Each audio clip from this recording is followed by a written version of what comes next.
All right, ladies and gentlemen, we are live for the second time today, and this time it is NASCAR Xfinity Series racing at Pocono Raceway for this weekend's running of the Explore the Pocono Mountains 250. And in today's race, we have 100 laps, 50 laps in stage 3, 25 laps in stages 1 and 2. Pretty straightforward race by way of how the strategy is going to play itself out.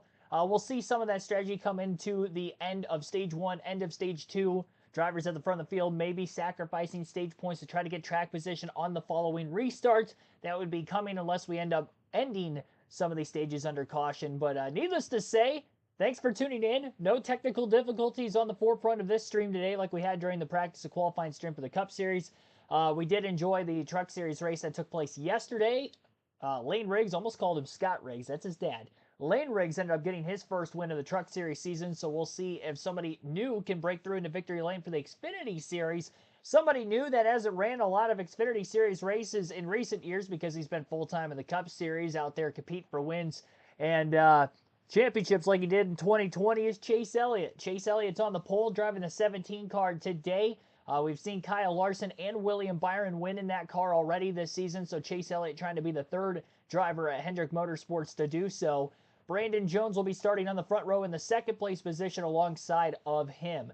We'll go through the rest of the starting lineup here as follows on screen. Row number 2 will be Nick Sanchez and William Sawalch, a couple of rookies. In row 3, Ryan Sieg with Sam Mayer. Taylor Gray and Justin Allgaier make up row number 4. And then Connor Zilic, Jesse Love in row 5.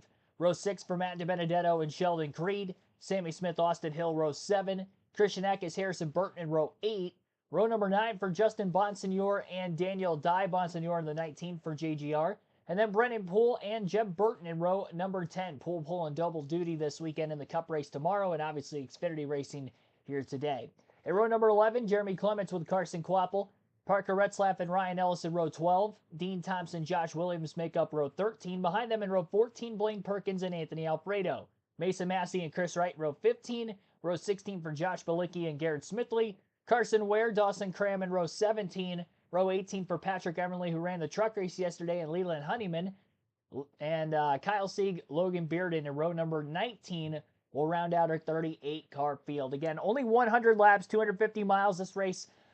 Usually around that 100-lap marker. I actually thought that the race was 125 laps for some reason. In recent years, that is not the case. I was getting it confused with Michigan, I believe. But 100 laps for our scheduled distance today. Only 20 laps longer than what the truck race was yesterday. 250 miles is a relatively short Xfinity race. Most of the Xfinity races on the schedule, especially on intermediate tracks, are around 300 miles. So this should fly by, especially if we have a quick race pace with few yellows. We didn't see many cautions in the truck race yesterday, so I would imagine that we probably wouldn't have many yellows in this race today. What cautions we did, limited yellows. I believe they finished with only 6 of them, and obviously 2 of them were stage ends. Bam Hall, Matthew Dorda Bruno, Shane Richards, thanks for tuning into the stream, everybody. You guys are the first few that are in the chat below. Be sure to hit the like button if you haven't done so yet. We're at 16 already, and our like goal for today's stream will be 50, which we should be able to get there pretty easily, especially the pacing that we're at right now. Get the chat up on my phone so I don't have to bounce back and forth between multiple pages.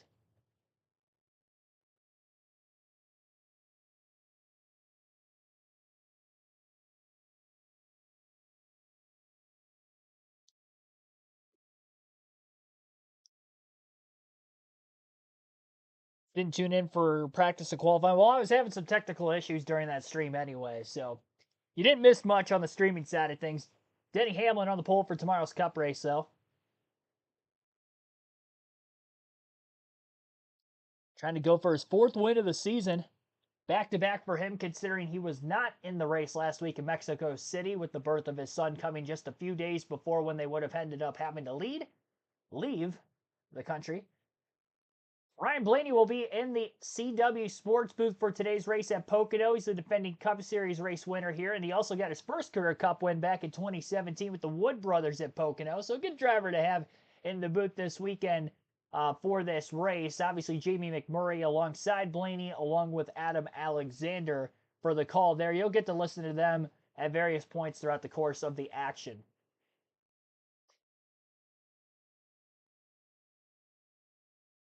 Xfinity Series has had some wild races at Pocono through the 2020s, so I'm expecting some wild things to happen here today as well. We'll take a look at how the speed charts looked a little bit earlier on. Practice and qualifying took place this morning. We went through the starting lineup for the race today already. Justin Allgaier was the fastest driver in practice earlier. Brandon Jones second, Connor Zilisch was third, William Sawalich fourth, and Harrison Burton was actually in the top five. And then if we look at the lap averages, Brandon Jones had the fastest 5-lap average, and then Justin Allgaier had the fastest 10 and 15-lap average, with Connor Zilisch posting the fastest 20-lap average in practice. Both those drivers starting back in the back half of the top 10 while Chase Elliott is on the pole. Elliott did have the second fastest 20-lap average, and as far as the 15-lap average goes, he was in 15th, third, and then the fourth fastest 10-lap average. So it seemed like he was just getting better and better as the run went on. Not as good on the short run, but then short run when it comes to qualifying and putting together one very fast lap, he was able to do that. So not sure who I'm going to take for the win here today. I haven't came to the conclusion of that. I think I'm going to take Chase Elliott. It's probably the safe pick. Pole sitter ended up winning yesterday with Lane Riggs. Almost said Scott Riggs again. Lane Riggs. Too much NASCAR 08 this week. I think that's why it's making me think of the dads of driving. I'll probably end up calling Carson Kvapil, Travis Kvapil at some point throughout the course of the race today as well.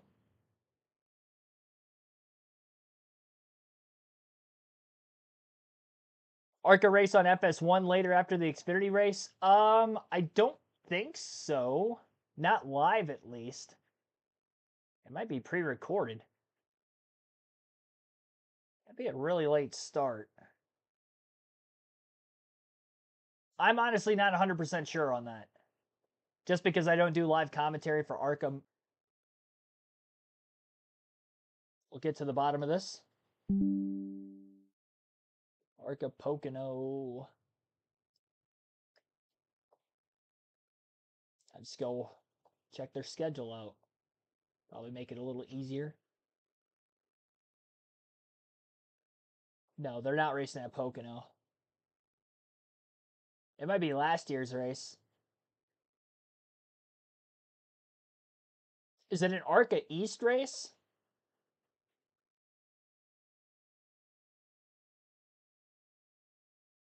ARCA is at Elko Speedway today. June 21st. Yeah, that's today. So that's probably on FS1 after the Xfinity race later, but they're not at Pocono. I didn't think they were at Pocono because usually when they are, they run the same day as the trucks. But the trucks ran yesterday. And I don't think the ARCA ran before them, so. Yeah, ARCA's later today, but not at Pocono. Unless that's what you were implying. FS2, not FS1, my bad. Yeah, chat can vote for who you think is going to win. I mean, you can put it in the chat, but there is a poll open as well, which usually closes at the end of stage 2 during our live commentary streams. Got 18 votes so far, 44% taking Chase Elliott, now 47%. 47% taking Chase Elliott, 21% have Connor Zilisch, 21% also have somebody other than the three in the poll, and Justin Allgaier only at 11% of the votes so far. We shall see.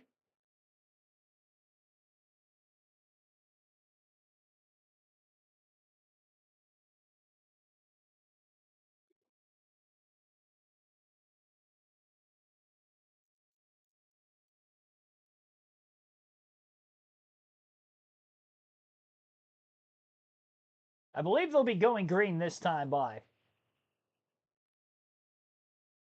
They just got done checking pit road times. And yesterday for the truck race, when they did that, they went green the same lap. I should say the following lap, technically. They didn't start the race down on pit road, if that makes any sense.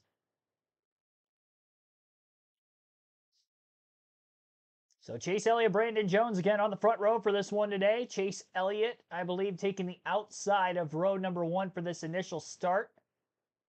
More often than not, we saw the outside lane the preferred line throughout the truck race yesterday. Not just in row one, but the first couple of rows, carrying that momentum down the back straightaway. The draft is huge, with 3 very long straightaways here at the Tricky Triangle, including that very first straightaway past the start-finish line. One of the longest in NASCAR.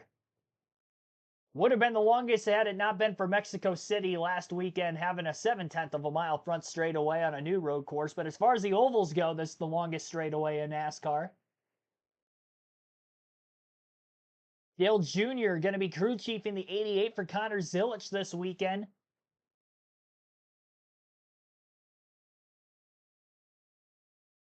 I'm sure there will be some radio communications that we'll listen into throughout the course of the race today for the 88 bunch. Green flag is in the air. We're underway at Pocono for the NASCAR Xfinity Series Explore the Pocono Mountains 250.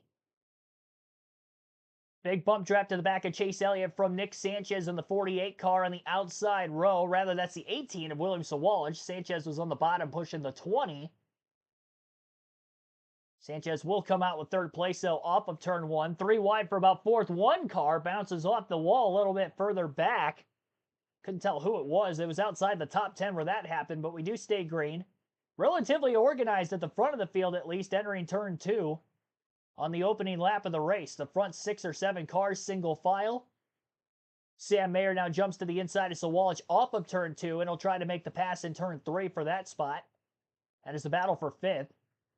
And Mayer will clear with ease. Sawalich going to try a crossover move as Mayer drove it in exponentially deep on corner entry. For Sawalich to be able to get a run on corner exit and get right back underneath him. A lot of lane changing going on in the middle and back of the pack down the front straightaway. Still 3 wide deeper in the field. While Chase Elliott, our pole sitter, leads lap 1. And he's out ahead by about a half a second already. Nick Sanchez and Ryan Sieg, that last time by the front stretch, were able to slingshot by Brandon Jones after a great run off of turn 3. Jones has fallen back into the 4th place position. Sanchez is up to 2nd, Sieg in 3rd, and now Jones about to lose another spot as his teammate William Sawalich is underneath him. Side by side through the tunnel turn. Can't stay alongside of him by the exit of the corner, though, and here comes Sam Mayer looking to get right back by the 18 car again.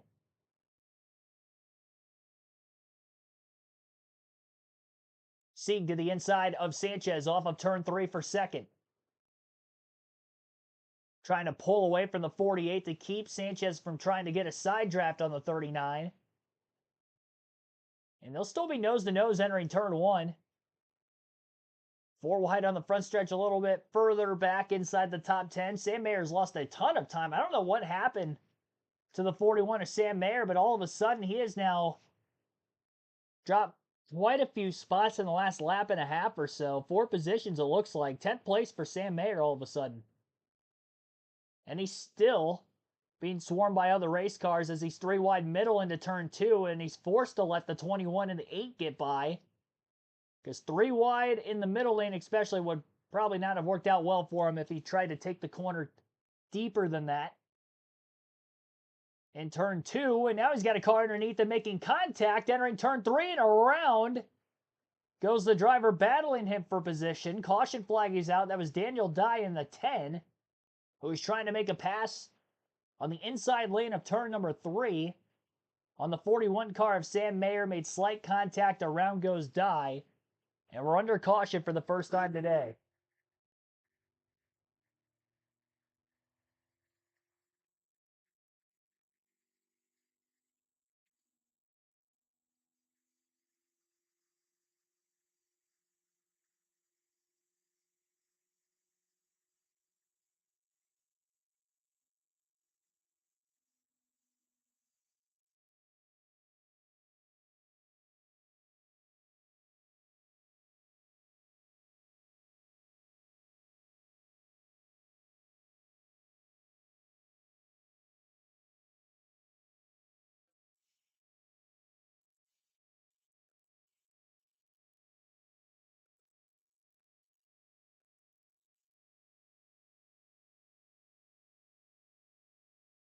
Showing the replay of the incident. I don't have any audio on the CW right now for commentators, at least. You have to let me know in the chat if it's a CW problem. I would imagine it has to be, because I have the visuals for the race because I've been doing commentary for the first 4 laps, but there are no visuals. They're on commercial right now, though, so maybe things will be fixed when they come back.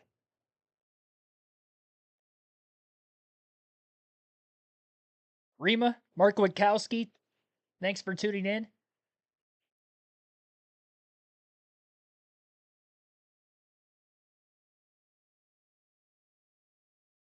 I wouldn't say Chase Elliott's had a Kyle Busch year.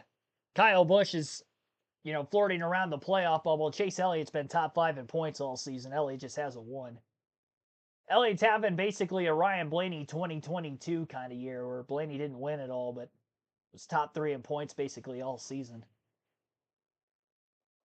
Barely made it into the playoffs because there were so many different winners, but had they ran a season-long points format, I think he would have finished like second or third in the standings.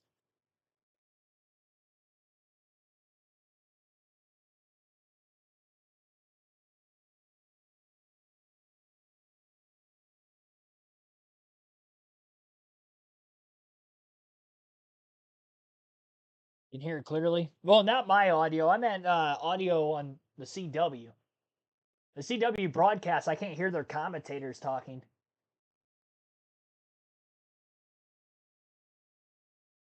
I noticed at the quick time I tried to unmute it on the pace laps, it was like that, and then it was also like that when I tried to unmute it there right before they cut the commercial. I was gonna have them diagnose the crash, but they didn't have anything.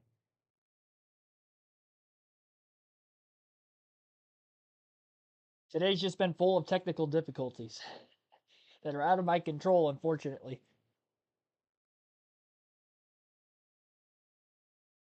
Got quite a few people in here already, though. Appreciate everybody tuning in. Saturday afternoon NASCAR under caution for the first time today. Lap 4, turn 3 was the timing of this first caution. Daniel Dye with a spin, tried to make a pass on the inside of Sam Mayer for position. Made slight contact with Mayer overdriving the entry to the corner, and Dye's car came out from underneath him.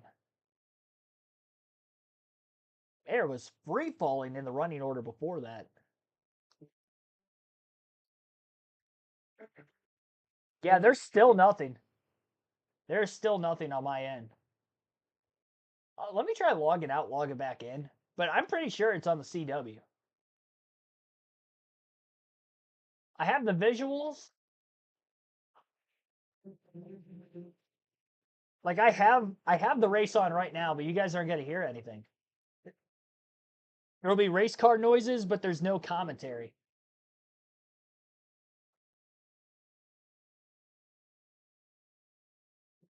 It could be my regional area for CW too.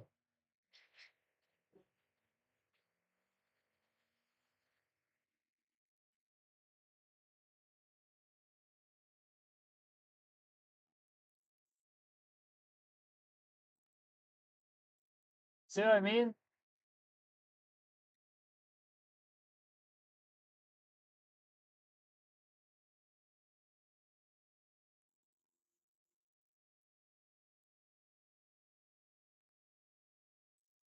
Nothing.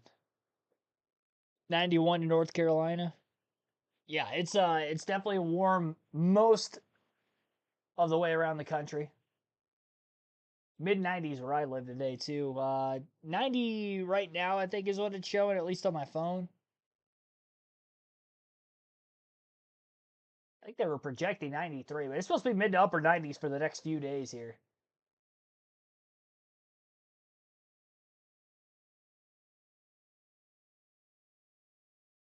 Earl Arnold Jr., thanks for tuning in.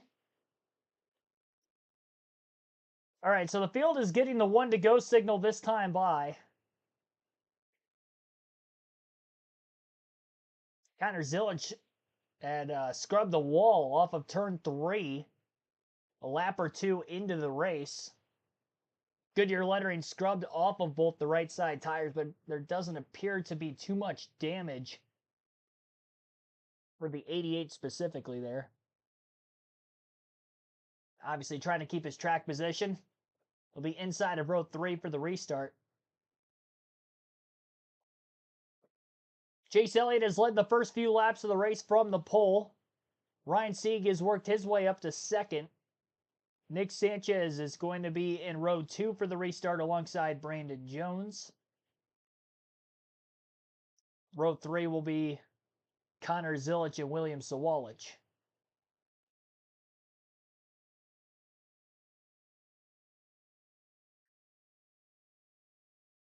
Confirmed tornado in Alaska on Monday? No, I didn't hear about that. I don't really keep up with like the news or anything, so outside of what I see with my own two eyes, I really don't see a lot. Try to stay off the internet as much as I can.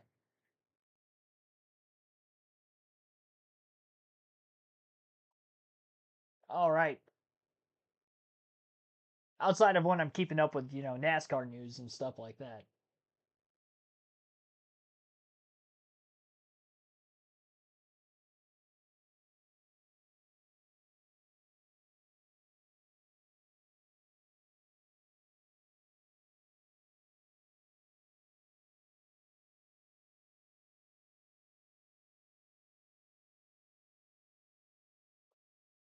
Yeah, I was just checking there. The audio is still off for the CW. For commentary. The booth audio is off. Might be able to do like a crank it up session at some point in time where you get to listen to the car noises. Green flag is back in the air.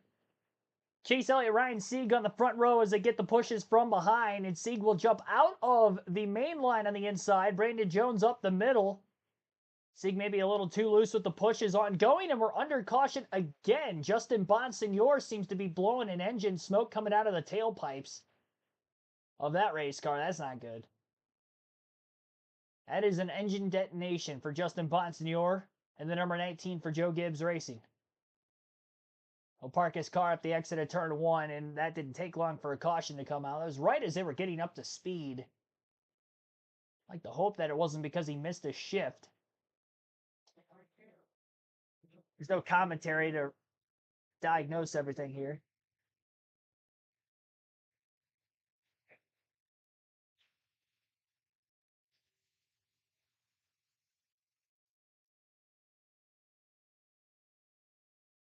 It's very strange. If you guys are able to watch the CW, you'll have to let me know if you get commentary as well. The only other thing I could think of is because it is a local channel, maybe there's the local CW affiliate not getting the correct audio on my area, which would be around Toledo, Ohio.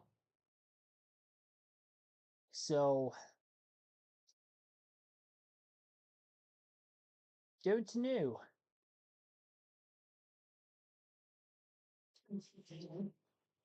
Cutting a commercial.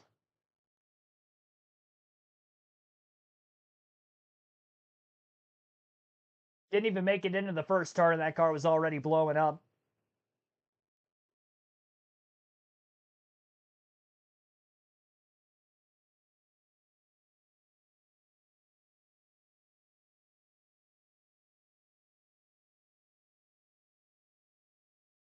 Watching the CW on TV must be running behind. I mean, there is a delay when I'm watching races on local TV compared to normal viewers just because I do have streaming with Hulu. So I might be about a half a lap behind people that would have basic cable. Usually. It's not much of a delay, but then there's always going to be a delay with YouTube also. What I'm saying isn't actually going out to your guys' ears essentially on the YouTube side of things for however long. I know that delay could be up to 30 seconds sometimes. I'll say something and then I'll look at the chat and I won't see anything for a little bit.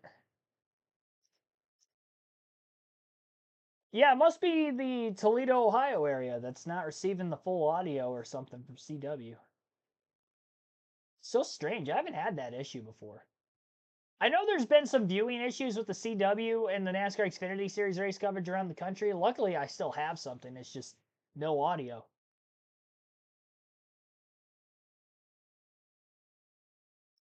So if there's any breaking news throughout the course of the race or updates on particular drivers, I'm not going to really be able to relay the messaging to you.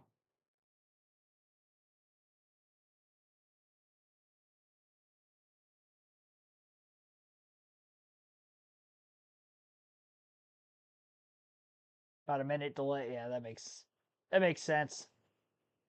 Using antenna to get CW. Yeah, so you're getting the quicker reception than I would be.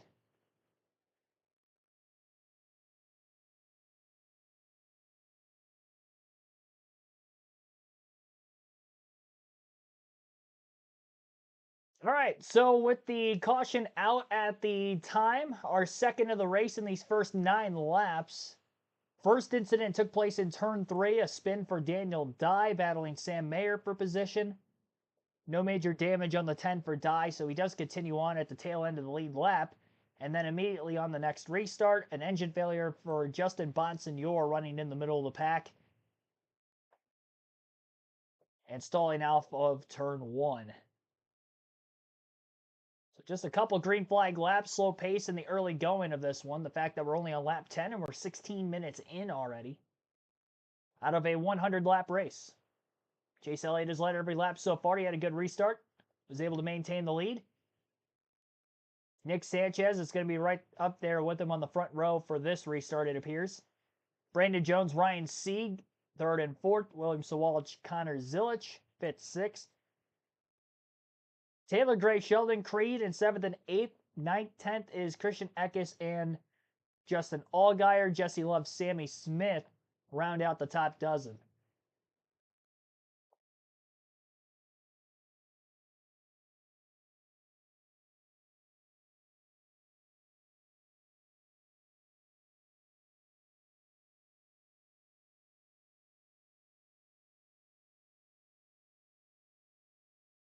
I don't think they have anything yet. I feel like the audio is cranked up too on my end. Probably because there is no commentary. Oh, we might not be able to hear from Adam Alexander, Ryan Blaney, and Jamie McMurray at all in the race today.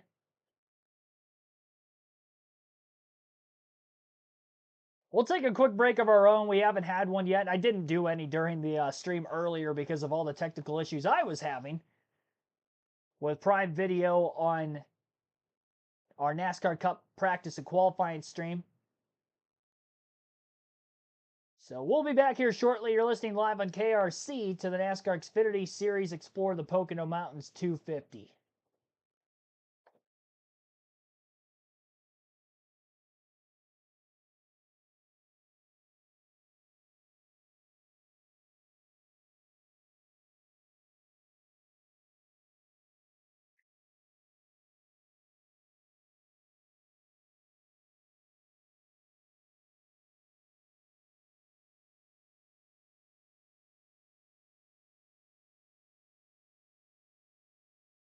I wonder if there's anybody else that is watching the stream right now is from the Toledo, Ohio area, so we can confirm that maybe this is just like a local issue for me specifically. So weird.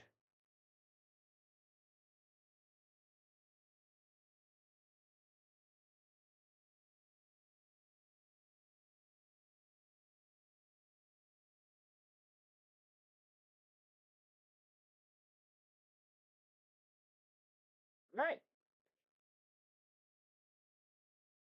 I'm just waiting on them to come back from commercial break. I think it's a CW problem. No, never mind. Never mind. I was playing the commercials for a quick second just to hear if there was audio in the commercials. There is audio on the ads that are playing, just not on the actual race coverage.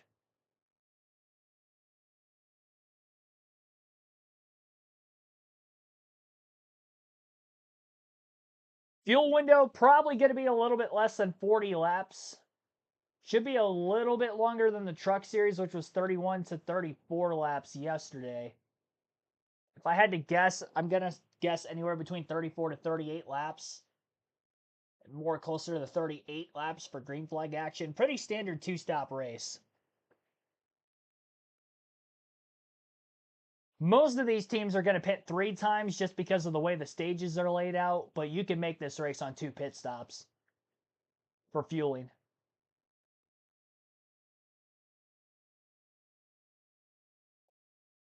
So we could see a 2-stop versus a 3-stop strategy today.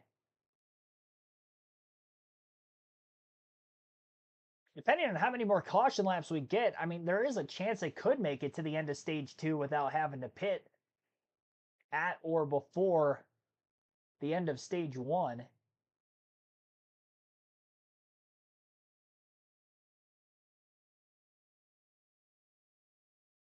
A lot of early caution laps in today's Xfinity Series race at Pocono. Working lap 12 under the caution at the moment.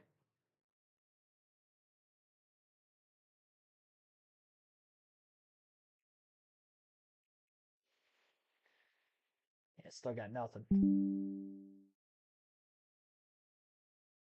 I think it's going to be like this the whole race.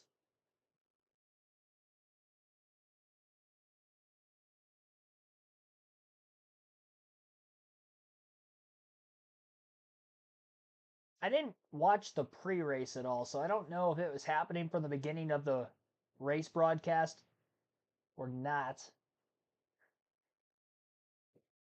What's for dinner? I'm not sure. Not, I don't know, for me at least. Had a couple more sandwiches in between the 2 streams, though. Held me over. I ended up having pizza last night.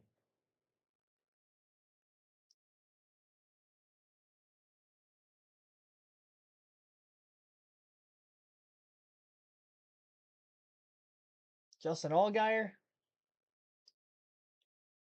he is 10th. Started 8th.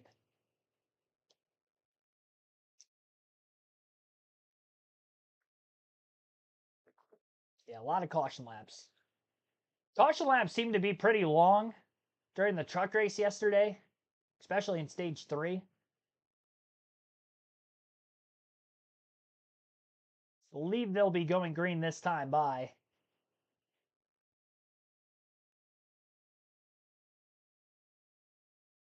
Harrison Burton came onto pit road.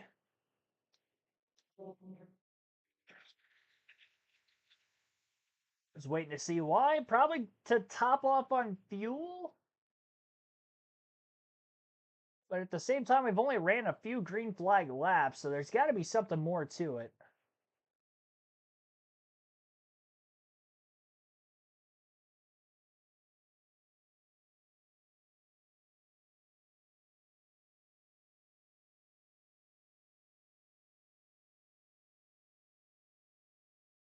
Did I make the calls from earlier? No.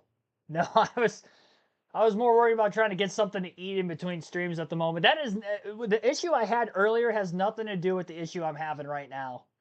This is a completely different issue where I don't have any audio for commentary. I have the race audio of the cars on the track, but I don't have commentary audio from Adam Alexander, Jamie McMurray, and Ryan Blaney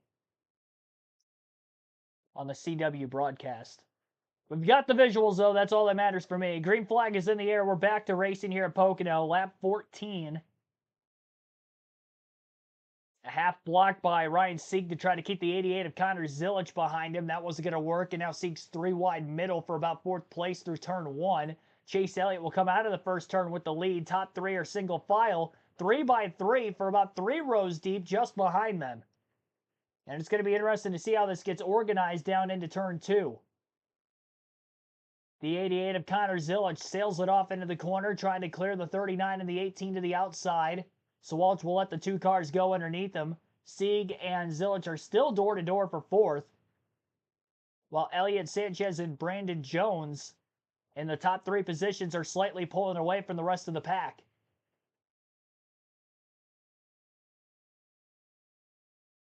Gil rushes off of turn 3.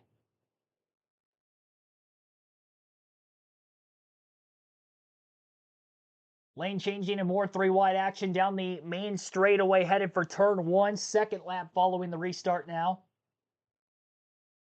Chase Elliott has set the fastest lap of the race on lap 2 of the few green flag laps that we have completed so far. Sieg and Zilich are still side by side for 4th place. They have been ever since they were 3 wide off turn 1 on the initial restart. Now Zilich will clear through turn 2. Sieg will try to cross him over. Sieg gets back to the inside of the 88. And as they go into turn 3, now the 88's on the outside and the 39's on the bottom. Sieg will clear into turn 3. And we'll see if Zilich can try the over-under move this time on the front stretch, and he'll do exactly that. What a battle for 4th right now between Connor Zilich and Ryan Sieg. They'll side draft each other down the next straightaway. Sieg will pull back to the outside to try to block William Sawalich in the 18, who was closing in fast from behind. Still able to arc his corner off on that outer lane through turn 1. Zilich is clear, and finally will win the battle for 4th without having to play defense with another crossover move oncoming from the 39. And now Sieg has to deal with Sawalich, who's on his inside, entering turn 2 in a battle for 5th place. Jesse Love 3 wide on the bottom, barely able to get by Sheldon Creed in the double zero. And the other car who was to his outside, Taylor Gray in the 54. Love on the move as he moves into 8th. Taylor Gray going to cross him over as well now into turn 3, and they're side by side for the 8th spot again. Top 3 cars are getting away, but the battling between 4th on back through the rest of the top 10 has been very intense these first 3 to 4 laps following the restart. We're already down to 9 laps to go in stage 1. Even with the little bit of green flag action that we have seen so far because of the 2 early cautions in this race at lap 4 and lap 7. Elliott's lead is about 0.6 of a second over second place Nick Sanchez. He's got a 1.7 second advantage to Brandon Jones in 3rd, 3.5 seconds to Connor Zilich in 4th, William Sawalich 4.2 seconds off the lead in 5th. Top 5 in the interval again between themselves and our race leader. Daniel Dye's picked up 11 spots on this last restart after going to the tail end of the lead lap following a spin that took place a couple of cautions ago now.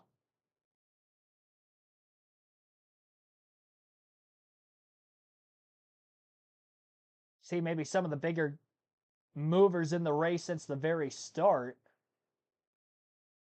Christian Eck has started 15th. He's up to 7th inside the top 10. Jeremy Clements is up 6 spots from 21st to 15th. Dean Thompson has gained 10 positions from the 25th starting spot.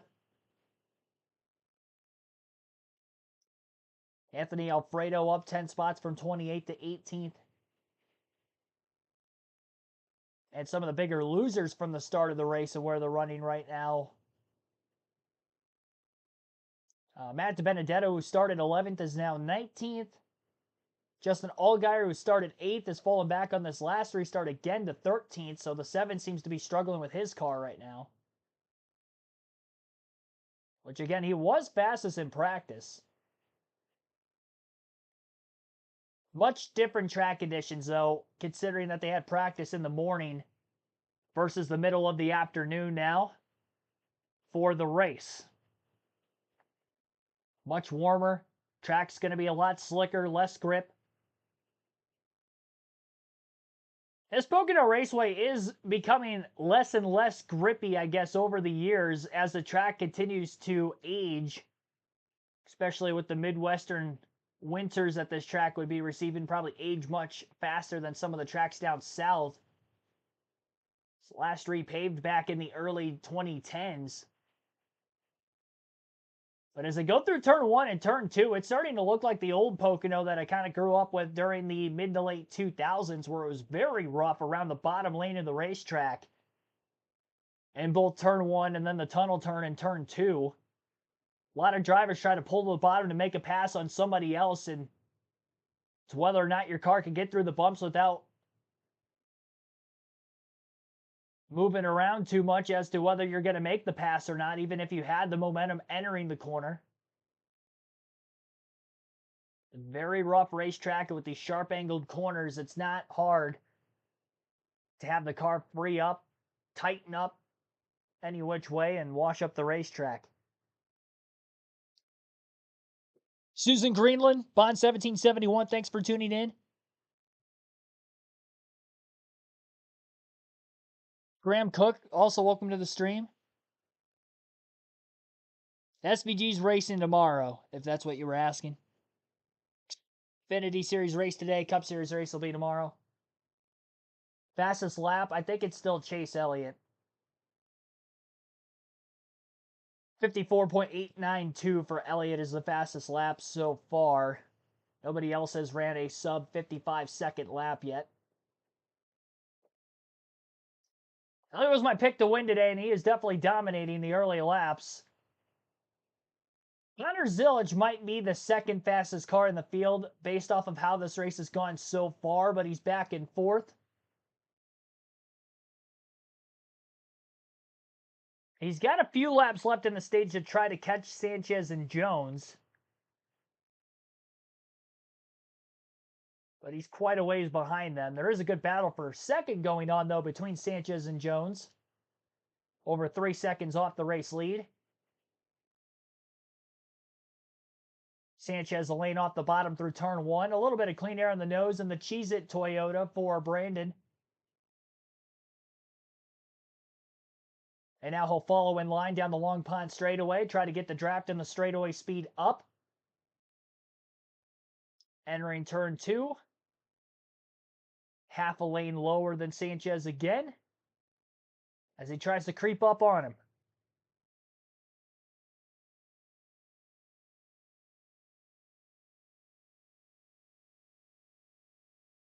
So 3-second lead for Chase Elliott. Easily dominating the early going of the race. We'll see if he hits pit road pretty soon. We have 3 laps to go in stage one as of right now. And nobody has hit pit road up at the front of the field at this point. Until now. Jesse Love is in. Justin Allgaier, Sam Mayer are also in.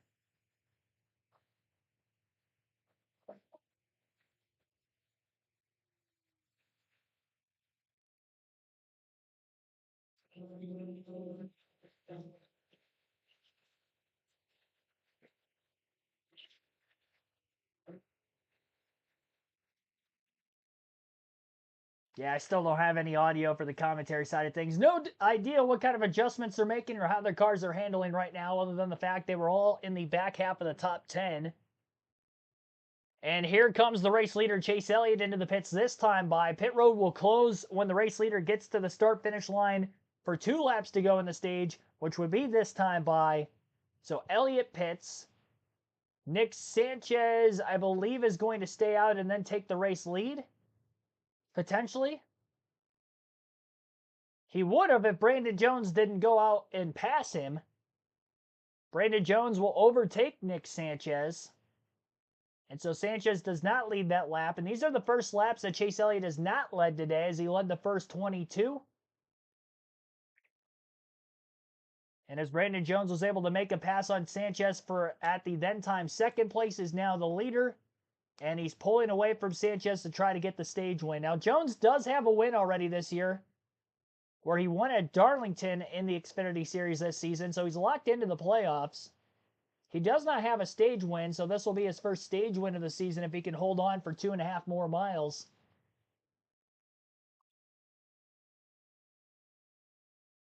A lot of the drivers running for Xfinity points pretty much stayed out for the most part.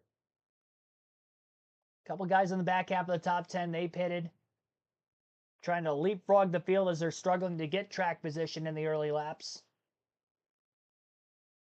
And obviously Chase Elliott not running for points didn't have to worry about the stage points. And all those drivers that pitted are still on the lead lap.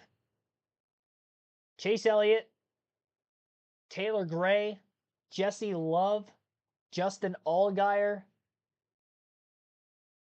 Sam Mayer are the 5 cars that pitted. Nobody else hit pit road. So those 5 should be the leaders. Unless we get more cars to stay out of the pits, which could also be a strategy, and then they try to stretch it as far as they can into stage 2 before pitting. But obviously have not yet pitted in the race so far today. Green white checkered flag is in the air for the first time, and Brandon Jones will win stage 1 by about 1 second over Nick Sanchez.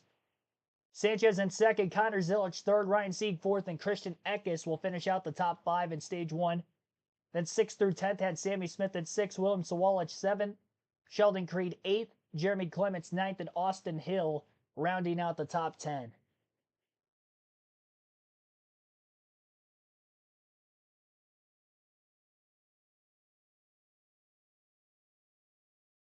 Bones does, thanks for tuning in.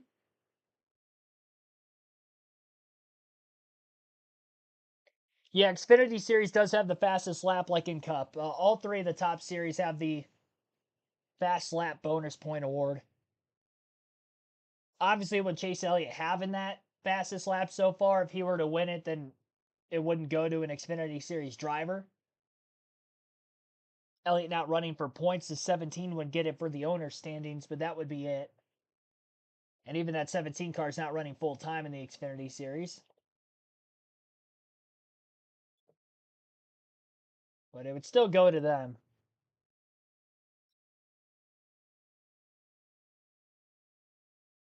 So stage 1 winner, Brandon Jones. Good qualifying effort, starting in second. Got back into second right before Elliott pitted from the lead, and with the track position, he was able to hold on and win the first stage. Which was definitely their strategy coming into the race with where they qualified, I'm sure.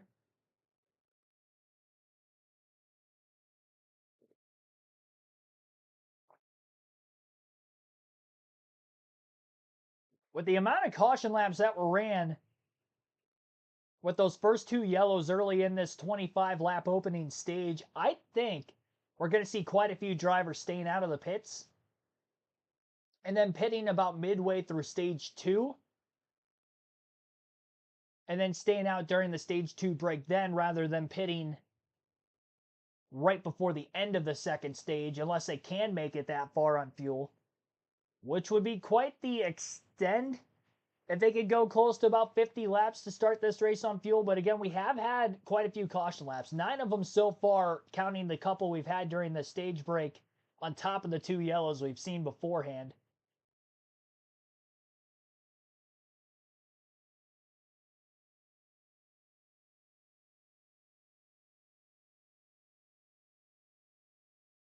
So pit stops will be upcoming. I'm sure some drivers will pit during the stage break, but I could see quite a few of these drivers at the front of the field maybe staying out and pinning the faster cars deeper in the field. You can also kind of say, well, if we pit right now, we're only going to lose 6 positions because there were 5 cars that stayed out. So Brandon Jones wins the race off pit road per se. He'll restart 6th, assuming everybody that did stay out before the end of stage 1 will all pit during the stage break. So that's kind of the strategy that we're looking at here upcoming for stage 2. Jojo, welcome to the stream as well.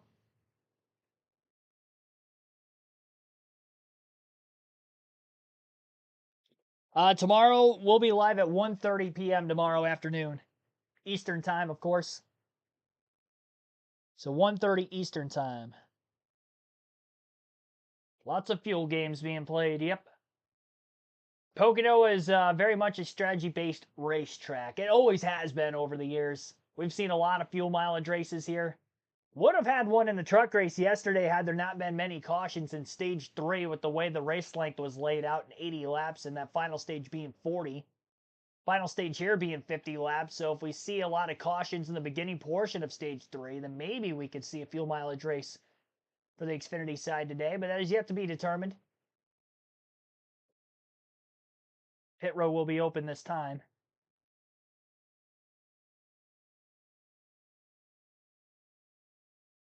Yeah, our pre-race for the Cup Series, we do NASCAR trivia. I go over the drivers who I think will run well / not run well for the race. We'll highlight the fantasy league, and then obviously go over the season in review. Take a look at the point standings, starting lineup, and then the race will begin.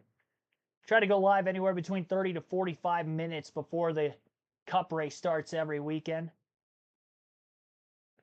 Then they'll be racing Saturday night next weekend at Atlanta. And we're not going to have a Sunday stream next week. It'll be Friday and Saturday.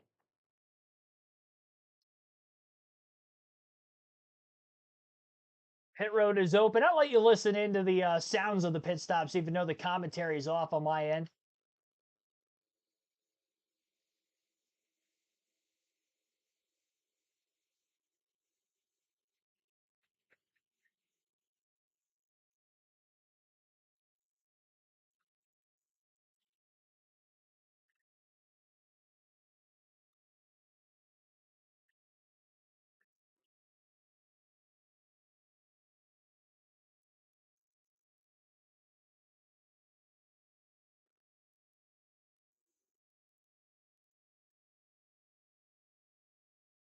Nick Sanchez, I believe, won the race off pit road, barely over Brandon Jones. Most of the leaders did come onto pit road there, of those that have not pitted yet, so it does look like we're going to see Chase Elliott back in the lead again when we begin stage 2.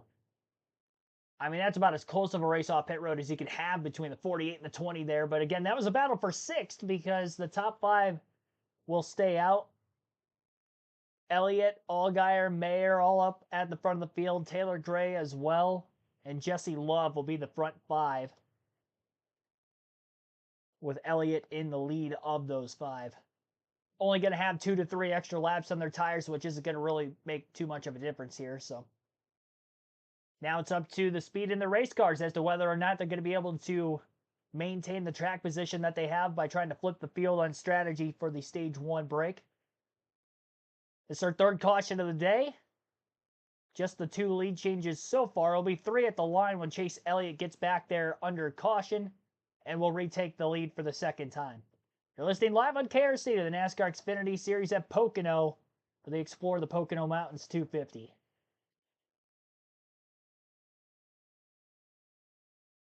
No, trucks will be at Lime Rock Park next week, so it'll be all 3 series in action again.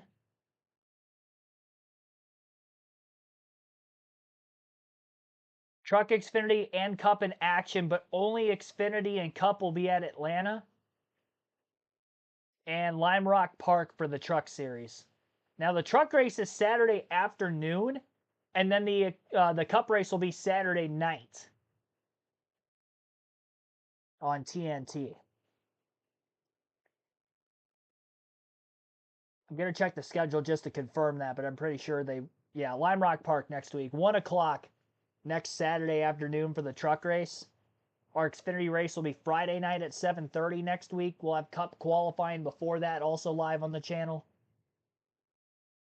Probably looking at about 5 Eastern if I had to guess for Cup qualifying.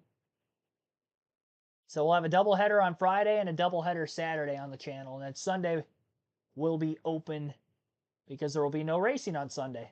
Saturday night for the Cup race. So Truck and Cup doubleheader. Be interesting here on the channel.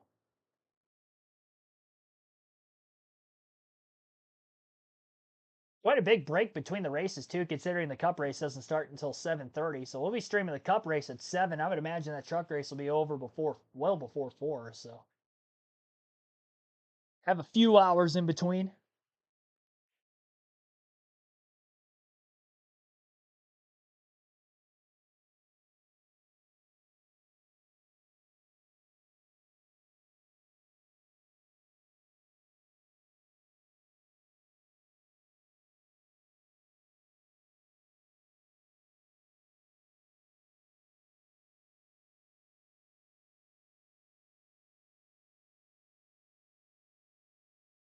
Can non-full-time cars compete for the Owners' Championship? No.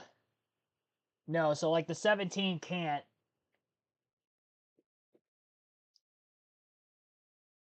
They would have to compete in every race. So we've seen Byron and Larson win in the 17 this year. They're not qualified for the owners' playoffs because of that. They would have to run every race, which they don't. If we don't see a cup driver in that 17, then Corey Days ran a couple of races this year, but I don't believe that they have started every race. Harrison Burton going to be the leader on the restart over Chase Elliott. Burton had made a pit stop middle of stage 2 during green flag action. So he's got less fuel in his car than everybody else in the field. And a few extra laps on his tires as well.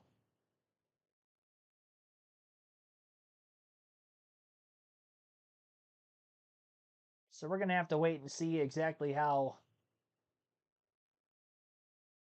this restart's going to shake up. I'd imagine Chase Elliott will be on the inside of row 1 with Harrison Burton to the outside then.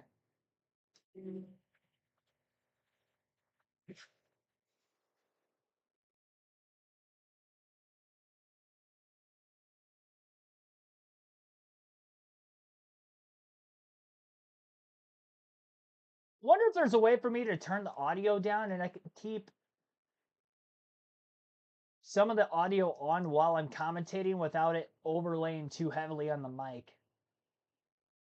Only because there's no commentary for the race, so I feel like it would sound a little bit better on the commentary side of things for me. You have to let me know if the audio is going to be good on your end, and also let me know in the chat if you can still hear the cars on the track in the background while you still hear me. If it gets too muffled where my audio is cutting in and out, then let me know, and I'll try to adjust accordingly.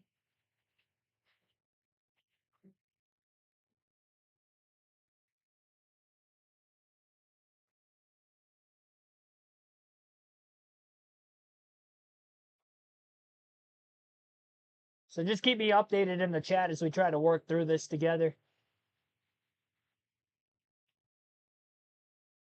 All right, green flag back in the air.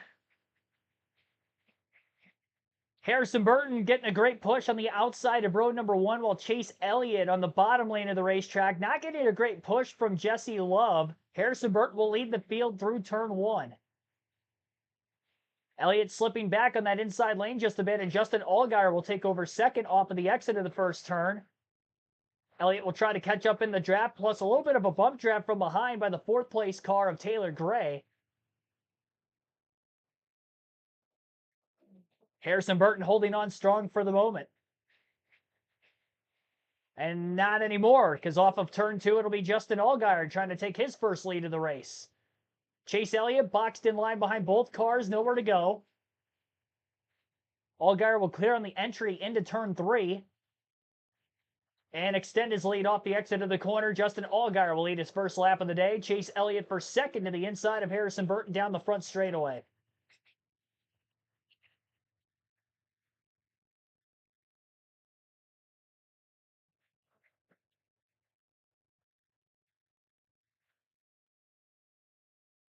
Chase Elliott clear well into the first turn.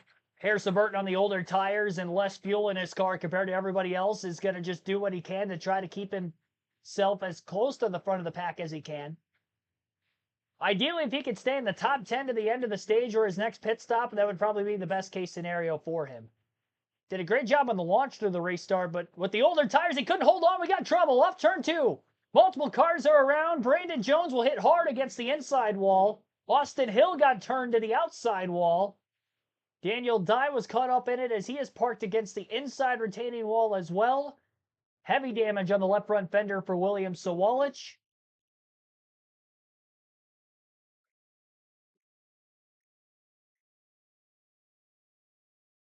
Caution flag is out for the 4th time today at Pocono.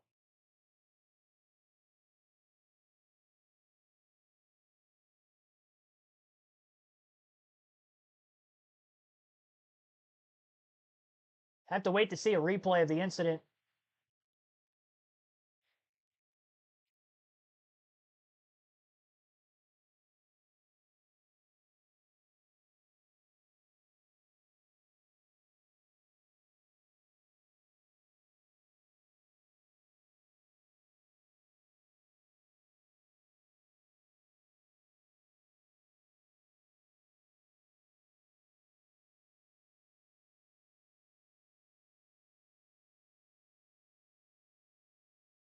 Emo Gene Blevins, thanks for tuning in.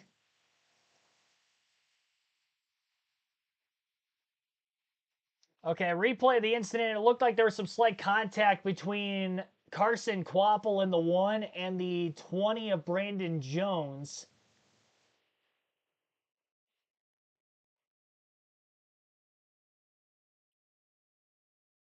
Jones got a bit squirrely on the inside of Kvapil before making contact with him in the tunnel turn.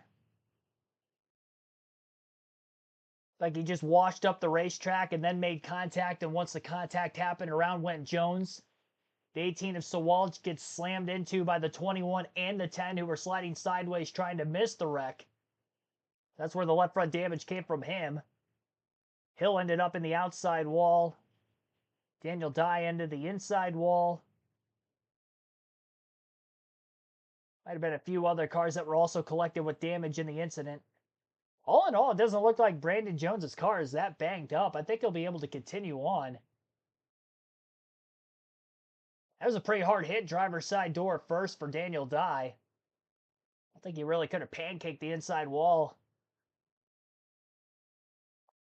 at a more awkward angle than he did. Ton of damage on the right.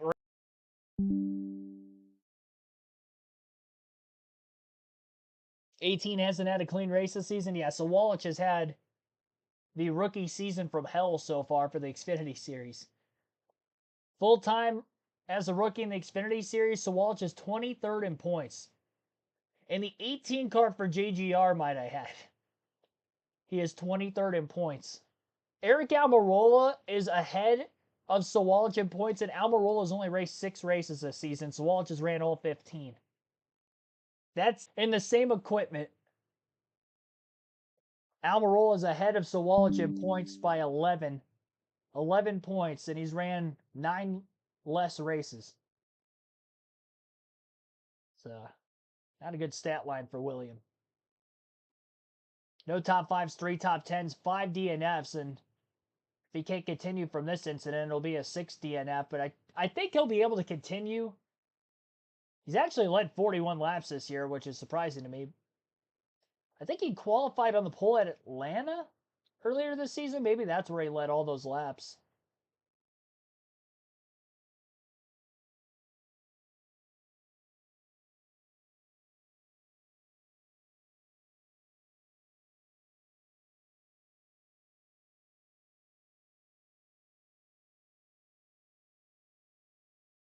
Point standings coming into the race today. Justin Allgaier was on top by 54 over Austin Hill. Allgaier just took the lead for the first time today on that last restart. Chase Elliott up to second. Harrison Burton only fell back to fourth. Caution probably going to work out for Harrison as long as he gets another good restart. It's more time he can save fuel to try to get as close to the end of stage 2 as possible on his pit strategy.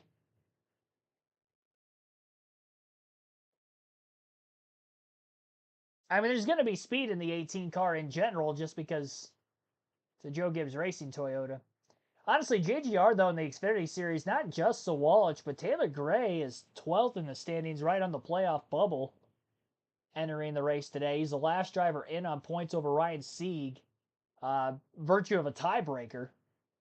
Gray and Sieg are tied in points. Brandon Jones with a win this year, but is 8th in the standings as the highest Joe Gibbs Racing Toyota, and just saw Jones get caught up in an incident as well.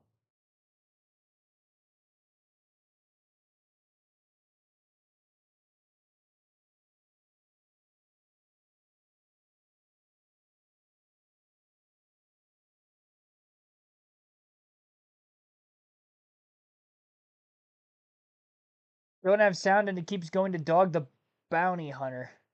Unreal coverage. Okay, so I don't have any audio either on the CW, so I'm glad I'm not the only one. I finally see somebody in the chat that also has the same problem. I'm not having the issue with it going to Dog the Bounty Hunter, though. I luckily have had full feed of the race, but I haven't had any audio on the commentary side of things. I've had audio of the actual cars on track, but that's it. It's the only audio I'm getting.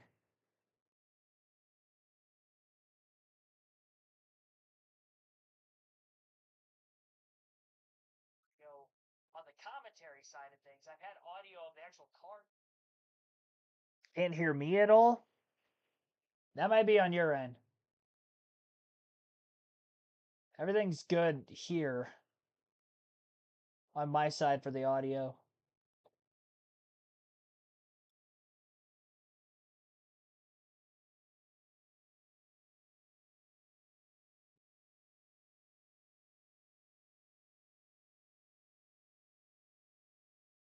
Hear me fine a bit ago? Okay, people can hear me. Bond 1771 doesn't have audio for CW, right? You guys are going to have to be clear with me when you say that I don't have audio. You got to let me know if it's the CW or if it's me. Because every time I see those comments, I get scared thinking that you guys can't hear me at all. But yeah, I haven't had anything for the CW the whole race. Outside of cars on the track.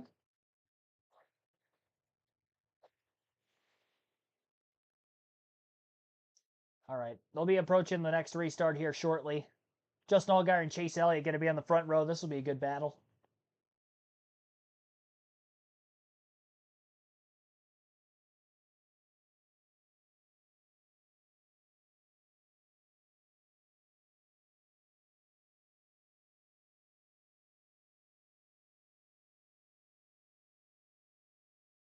All right, so CW's had a couple of problems with it.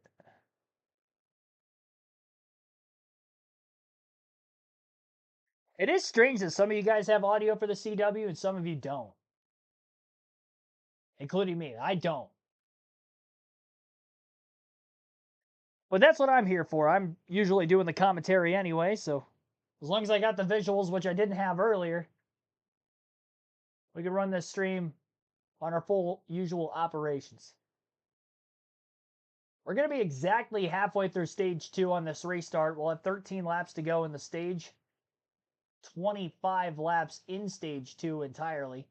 Now, Chase Elliott not going to be on the front row for the restart. He was in second when the caution came out, but he's actually going to take the outside of row 2 behind our leader, Justin Allgaier. And as the pace car heads for pit road, it'll be Allgaier and Gray on the front row. Taylor Gray on the inside, of course. Green flag back in the air.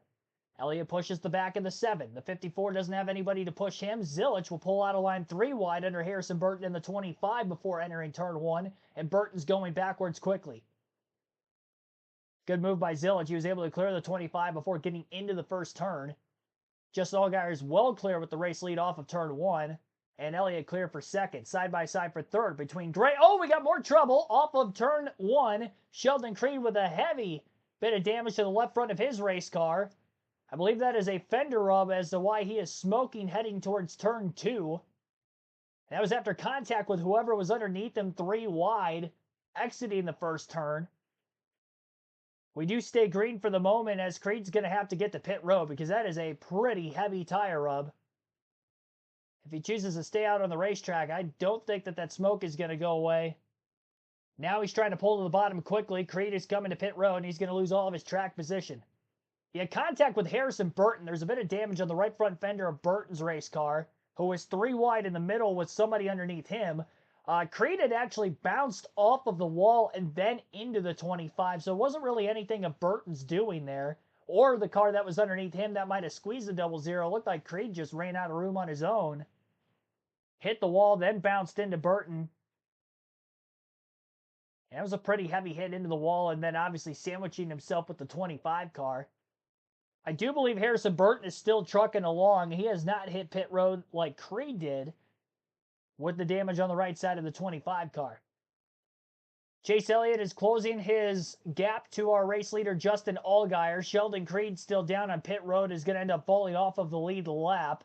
Hit the free pass at the end of this next stage. But they're going to have to work quickly on that double zero. Allgaier leads that time by at the line. He's less than 2 car lengths ahead of Chase Elliott entering turn 1 with about 11 laps to go in stage 2 at this point. Ryan Sieg will make a pass through the first turn on Jesse Love, and that pass was made for 6th place. Taylor Gray all over the back bumper of Nick Sanchez. Will battle him for 4th into turn 2. Not going to pull out a line looking to make the pass, though. Lost a bit of ground. Was Gray. Chase Elliott continuing to pursue our leader Allgaier. Allgaier with the clean air advantage. Chase Elliott trying to get whatever clean air in the nose he can, running a slightly wider line through turn 3.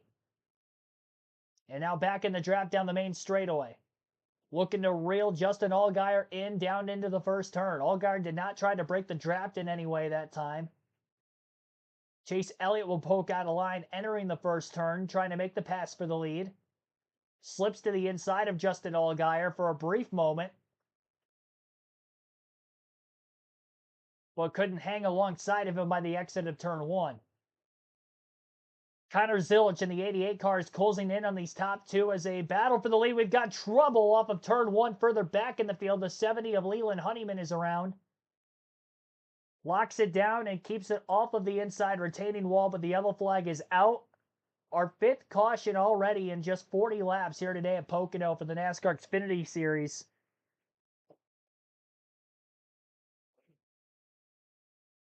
And we'll rack them and stack them again here in Stage 2. 2 incidental cautions in Stage 1. This is our second one of Stage 2, and then the stage break at lap 25 have been the 5 yellows. We're guaranteed 1 more yellow at lap 50 with the Stage 2 end. We'll end up getting a restart here with probably 5 or 6 laps to go in the stage. And there was contact that resulted in Honeyman going for a spin, and it was off the front bumper of the 45.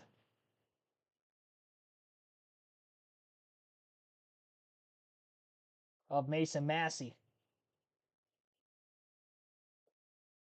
So Massey gets into the back of Honeyman.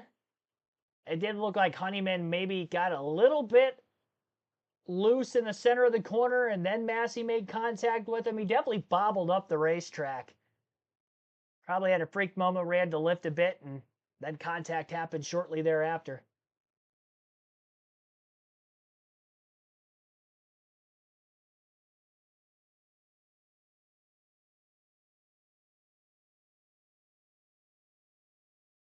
Are your Bluetooth turned on?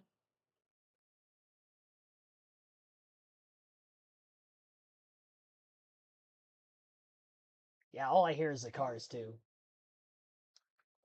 That's all I've heard the whole race on the CW. The few times I've tried to unmute it. But again, caution number 5.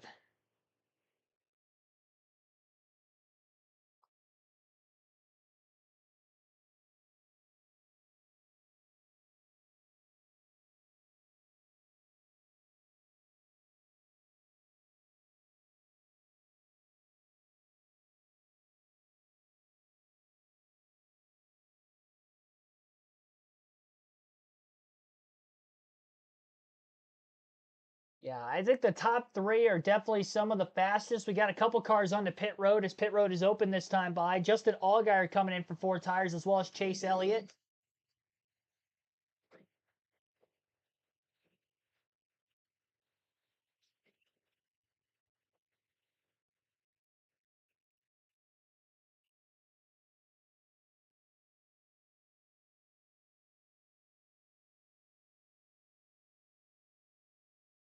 Well,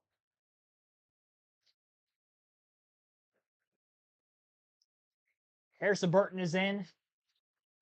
I assume the team's going to try to assess whatever damage they can on the right side of his race car. That's a bare bond going on the right front fender.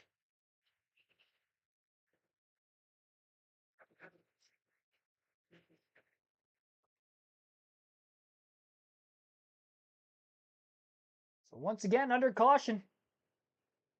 Yeah, a lot of yellows today here at Pocono. Just as many cautions in today's Xfinity race as what we saw in the entirety of the truck race yesterday in that 80-lap event.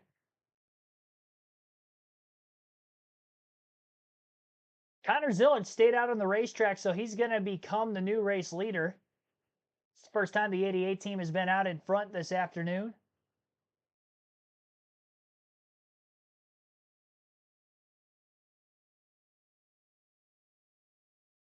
How much do you think Steve Letarte is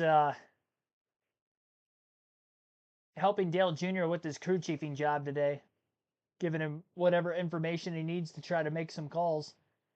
Because he stayed out. Some of the other front runners came to pit road.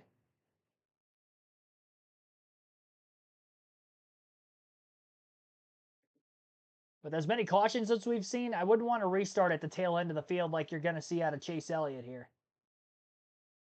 The strategy by pitting now is that they're not going to pit at the green flag portion at the end of the stage, considering that would only be a couple laps after the restart. Pit road closes with 2 laps to go in the stage. And again, we should have about 5 or 6 laps left when we get back to green flag racing.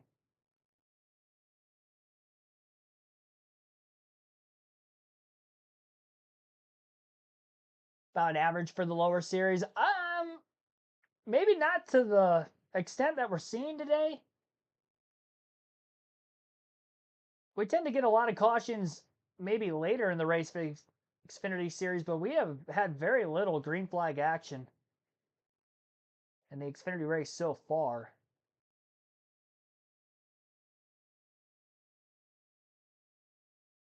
What was it 13 laps? Our longest green flag run so far? I don't even think it was that many. Let's go to the timeline. Between the second and third caution was the longest green flag run. Restart, lap 14. So 11 laps. 11 laps is our longest green flag run of the race so far. In 44 laps. It'll end up being more than 50, considering, again, we have a stage caution at lap 50 lined up. We'll close the chat poll at the end of stage 2 per usual. We'll also end up having our diecast showing at the end of stage 2 on stream.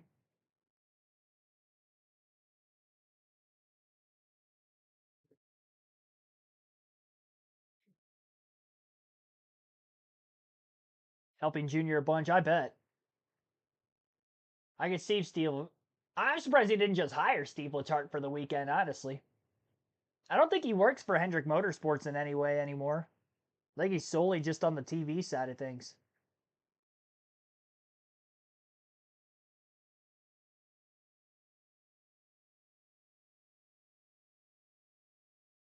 Caution continues at Pocono Raceway. We'll take a quick break of our own as we're awaiting the next restart. You're listening live on KRC to the NASCAR Xfinity Series Explore the Pocono Mountains 250 at Pocono.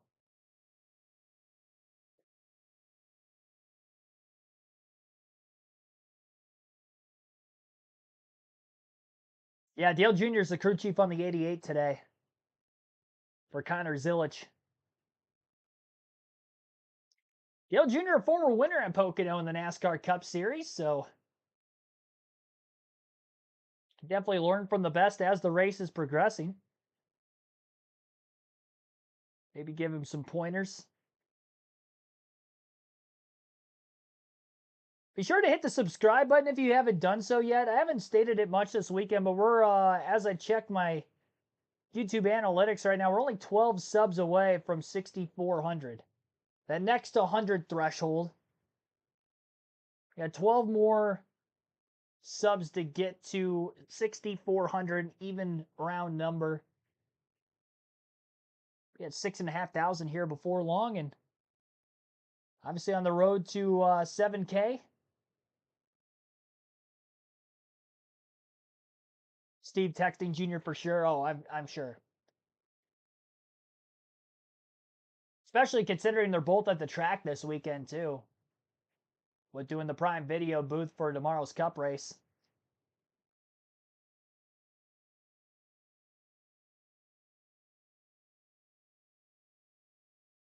Lights are out on the pace car. They'll be going green this time by. Field is just getting into the exit of turn 3. We're going to have 5 laps to go in the second stage. So a little bit of a dash to the end. And it'll be Connor Zilich and Nick Sanchez on the front row for it.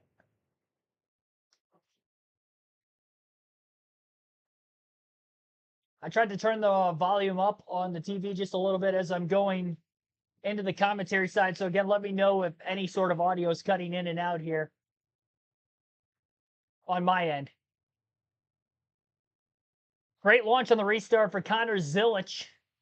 Well clear into the first turn. Very heavy on the entry speed for Nick Sanchez to try to clear the 54 high per second, and he is clear off turn one. Somebody brushed the wall on the exit of the corner, and I wonder if it might have been Sanchez in the 48. It was a very light scuff, a kiss, if you will, but keeps it going. Again, Chase Elliott, Justin Allgaier, who were the top two at the timing of the last caution, hit pit road. So now they're at the tail end of the lead lap for the restart. They'll be battling each other to see who will be the leader for the next restart ensuing at the beginning of stage 3 based on where they're at track position wise at the end of stage 2. Justin Allgaier all the way down to the inside of the racetrack trying to break away from Chase Elliott's side draft. And Allgaier is going to pull clear of Elliott entering the first turn. They're both on the inside lane of the 5 of Chris Wright. Elliott with a big moment in the center of turn 1. Had to lift. Allgaier extends his gap over the 17 by quite a bit now down the Long Pond straightaway.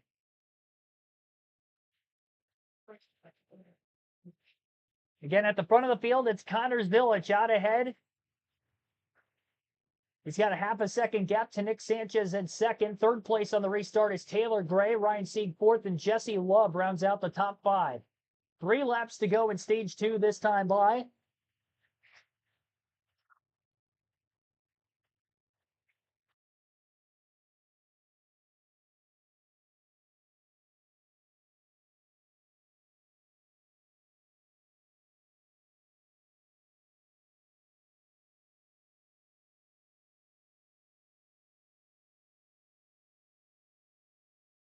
I don't imagine anybody will hit pit road before the end of the stage under green flag conditions, considering the restart we had was just a couple of laps ago. But pit road will close this time by when the race leader does get to the start-finish line.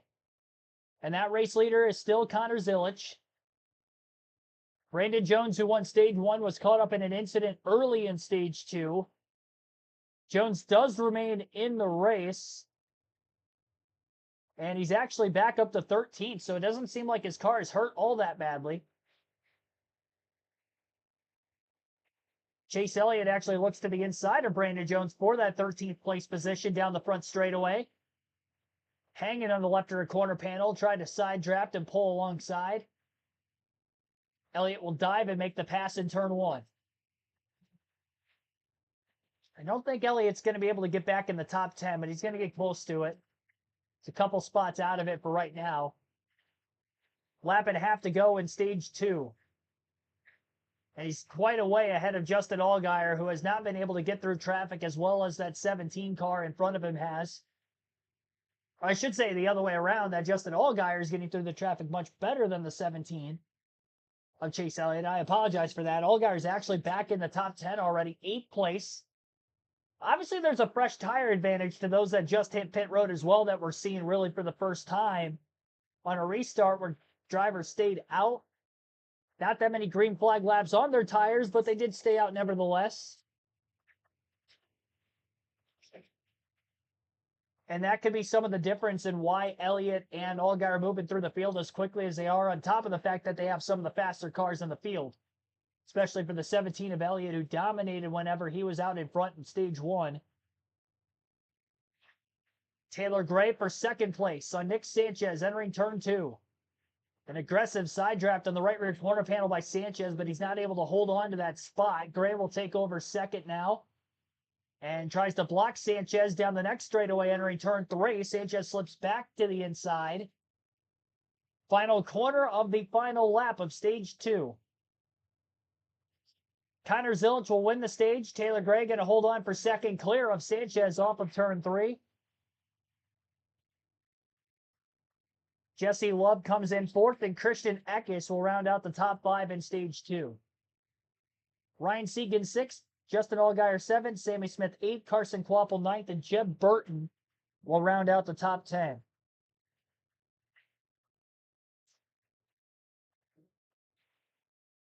So Connor Zilic wins stage 2 here today at Pocono.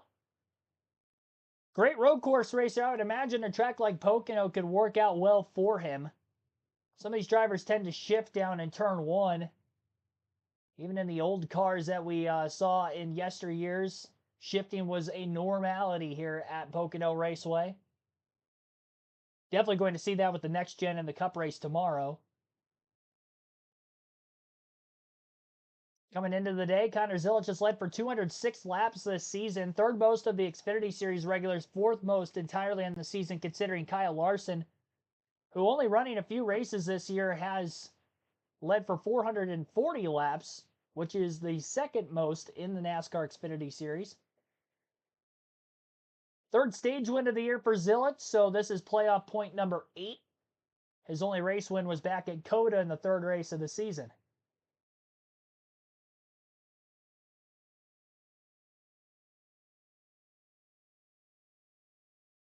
So Connor Zilic finished about 2 seconds ahead of Taylor Gray in second, and then 3.7 seconds ahead of Nick Sanchez in third, who lost a lot of time in that third turn. He overdrove it a bit trying to keep up with Taylor Gray.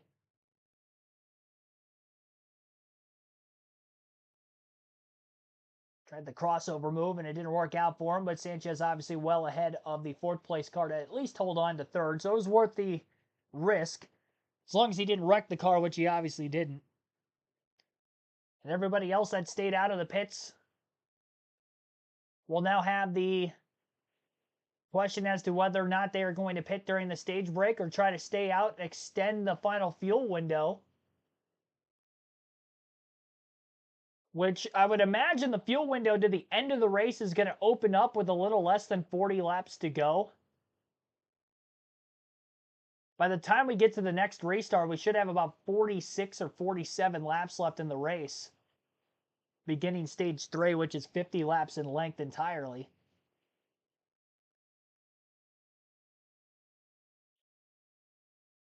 So that could keep Chase Elliott and Justin Allgaier pinned back in traffic just a bit.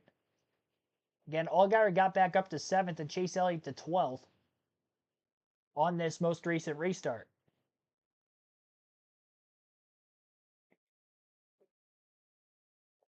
I'll end the chat poll since we're at the end of stage 2. Chase Elliott was the fan vote to win today's race. He was my pick in the pre-race to win as well. 47% of 70 votes took Elliott for the win. 25% took Justin Allgaier. Only 14% took our stage 2 winner Connor Zilic. And 12% had somebody other than those three to win. I don't have my diecast on me, so I got to go grab one real quick for our stage 2 diecast showing. Oh boy.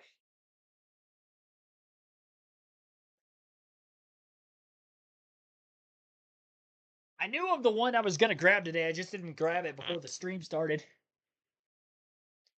Show off a classic Xfinity Series diecast, of course, from the then named NASCAR Busch Series at the time. And this is the 81. And this is Dale Earnhardt Jr.'s car number and car from the 2005 season, I believe. Yeah, 2005. Oreo Rich Chevrolet. Chance 2 Motorsports was the name of him and Kelly's team at the time.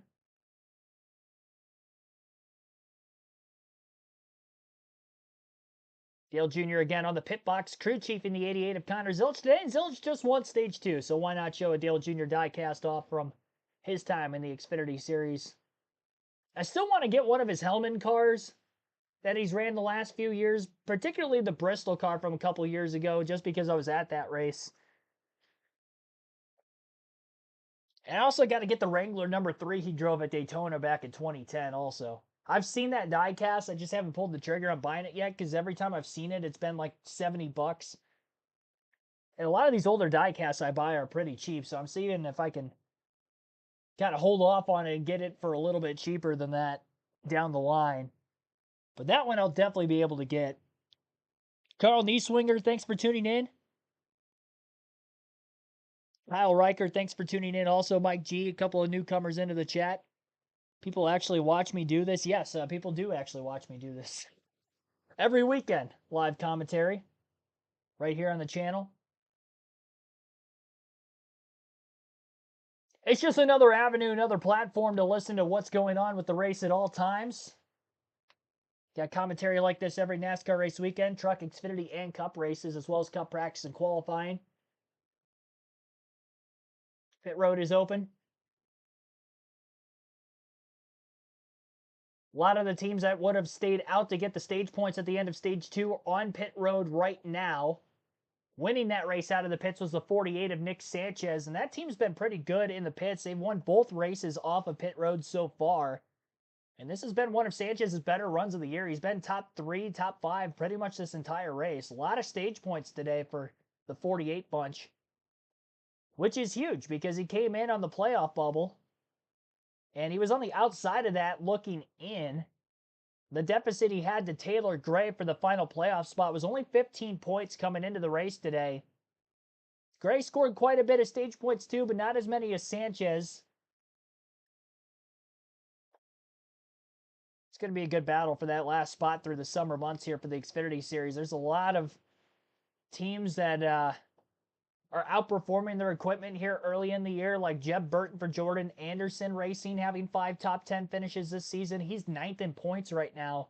12 drivers make the Xfinity playoffs. Harrison Burton's 11th in the standings. We saw him have a little bit of early trouble in this race. 7 top 10 finishes on the year for Harrison Burton, and that 25 for AM Racing.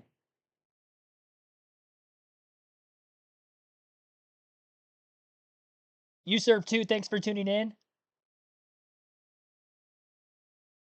Appreciate you guys backing me up in the chat. Appreciate that.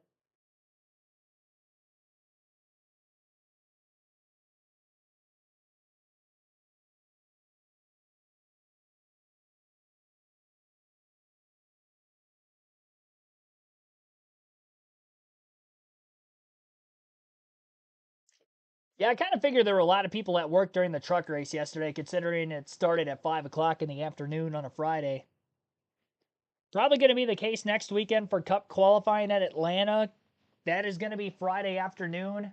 I don't have the start time for that because there's no practice at Atlanta for the Xfinity or Cup Series next week, just like in the spring, and they're only having qualifying for the Cup side. I think it starts at 5. Usually there's a 3-hour gap window between the start of practice and qualifying and then the race itself most weekends, but without practice, I don't think qualifying will be at 4:30. I think it'll be a little later. Probably either 5 or 5:30.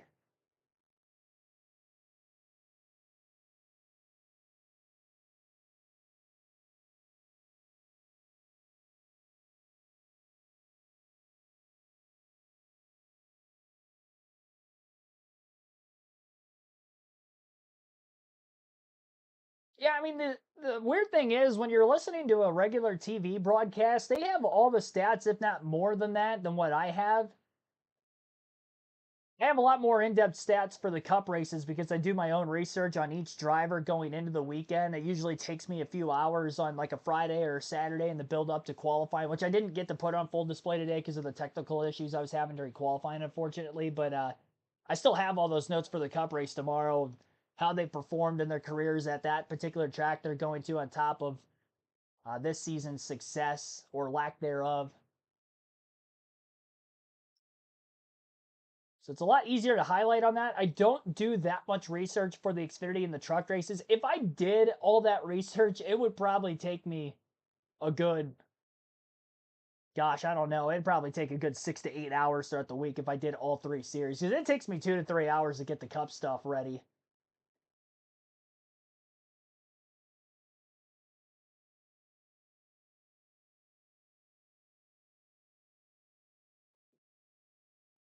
Yeah, the audio's still off. CW.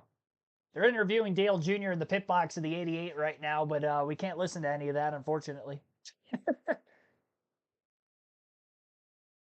That means we're not going to be able to hear the interview from our race winner today. That's going to make our post race very, very abrupt. There's going to be no post race interviews on this stream because I don't have any audio for CW Sports.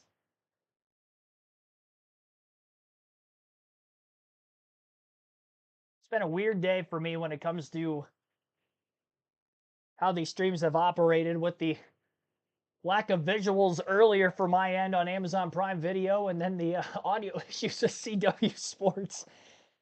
My goodness.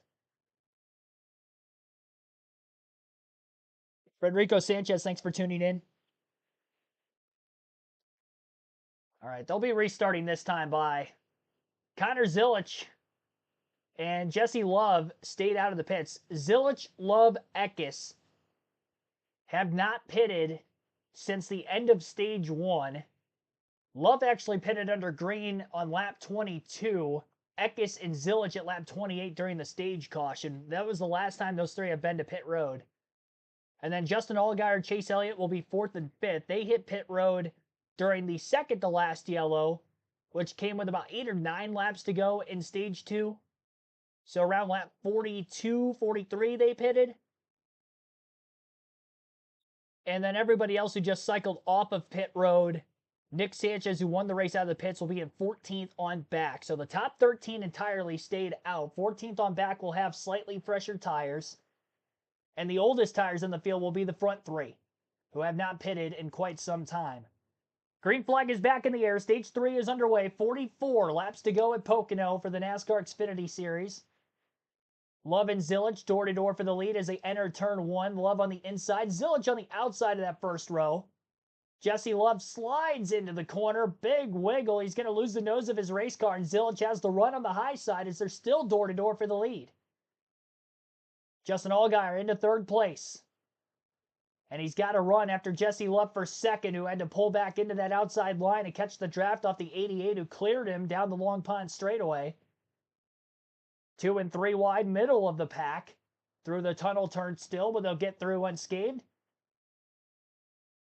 A little bit of defense entering turn 3. A very low angle entry for Jesse Love as he tries to hold his track position over Justin Allgaier. Chase Elliott is still stuck behind Christian Eckes, battling him for 4th as they come to the start-finish line to conclude the first green flag lap of Stage 3. Brandon Jones, Sam Mayer with some aggressive side drafting. I still cannot believe that Brandon Jones is running as fast as he is. He had nosed against the wall off of turn 2 in the accident he had early in the second stage, but obviously didn't damage the car enough that this car still has some speed. He won the first stage. He qualified in 2nd. So the car entering the day had pretty decent speed, and he didn't seem to wreck a lot of it out of the car as he flirts with a top 10 run. Currently in 7th. Connor Zilich's gap over Jesse Love is about 0.8 of a second. Love continues to kind of hold up Justin Allgaier. That last time through turn 3, Chase Elliott makes a pass on Christian Eckes for 4th. And now Elliott's on the move, trying to catch the 7 of Allgaier again. Great wherewithal by the 88 of Connor Zilisch. There's a piece of debris on the front stretch. Whatever it was, it definitely would have ended up on the grill of the 88 had he ran it over with the front of his race car. Trash bag or something of that nature. Windshield tear off, I'm not sure what it was, but something big was right in the middle of the front stretch. It was getting blown around by the other cars in the pack, so I don't know if it ended up on another car's front bumper, but being the leader, we see trash on the grill of race cars a lot, and especially at a track here like Pocono. Over the years, you have an overheating issue, and you have to drop in line behind somebody else to get the airflow off of the car in front to get the debris off the grill to blow away. You never want to surrender the lead on a track like Pocono because it's hard to make passes here, and you may never get that track position back.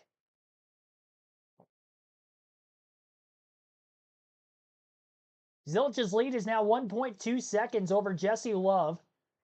Chase Elliott to the inside of Justin Allgaier through turn 1 for 3rd place. And they are side by side. Elliott on the bottom, Allgaier up high entering turn 2. 40 laps to go this time by at the start-finish line. Chase Elliott clears Allgaier into the second turn, on entry. And Elliott, who looked to have the quickest car in the field back at stage 1, hasn't had the lead since. But things are working well for him at the moment. Past Justin Allgaier, who might be his strongest competitor for the win. Honestly, with ease. The only other harder car to pass is probably going to be Connor Zilisch, because Zilisch has clean air, at least for Allgaier.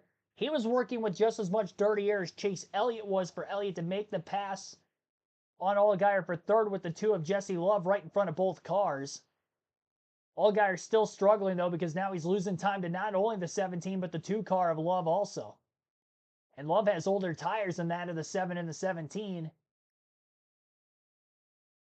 So this track position strategy could be doing wonders right now for Zilisch and Love.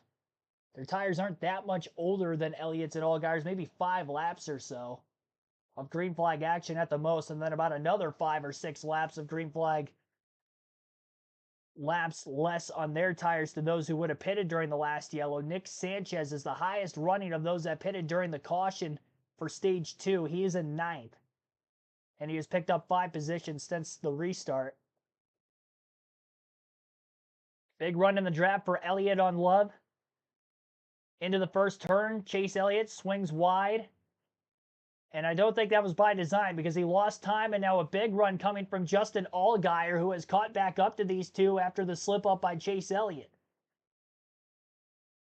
Allgaier's run's not big enough to try to make a pass attempt in turn 2 this time by, so he'll just have to wait in line behind the 17 again. Elliott is about 2 car lengths or so off of Love's back bumper as they enter turn 3. Elliott into a wider line through turn 3 than Jesse Love, who is wrapping the bottom on the yellow line. Big run for Chase Elliott incoming, and he could get even more of a run in the draft down this long straightaway. And I would expect a pass attempt coming into turn 1 for Elliott over the 2. 2 slightly tries to break the draft down that long front stretch. He did so enough, but Chase Elliott is still to the inside of Jesse Love. Exit of turn number 1. Elliott is all over the back of that 2 car. It's not going to be long, and the 17 is going to be able to make this pass if the 7 doesn't get in the 17's way, because Justin Allgaier is right there also. Bit of a wiggle by Elliott, but he's standing in the throttle because he didn't lose any momentum, and now he's underneath Love, and he'll go for the pass in turn 3. Love will side draft to try to pinch the 17 car down on the inside line, keeping him from getting back to the throttle on corner exit as soon as he can. Nose to nose for second as they cross the stripe. Elliott still hanging on the inside of Jesse Love. He's not side drafting him too aggressively, because if he were to do that, then the run from Justin Allgaier would be much bigger than the run that the 17 or the 2 have. Elliott with the slide job in the first turn. He is clear for second.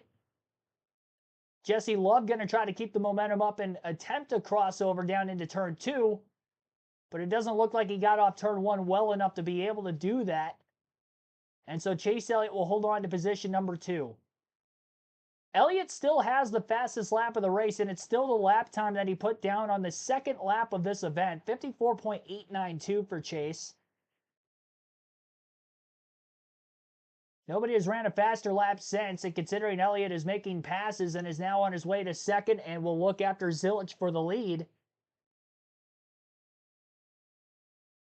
The fastest car in the field has one more car to get to the point, with 36 laps still to go and still one more pit stop left for everybody in the field also. Allgaier to the back of the 2 of Jesse Love. He'll look for third place in turn 1. Exit of the corner, he'll pull alongside Love, and he'll side draft him down this next straightaway very tightly. Allgaier pulls away from that said side draft. And he is going to be clear before the entry into turn 2, so the angling into the corner is still going to be pretty good for Allgaier with being able to clear as quickly as he did on Jesse Love. Love falls to 4th.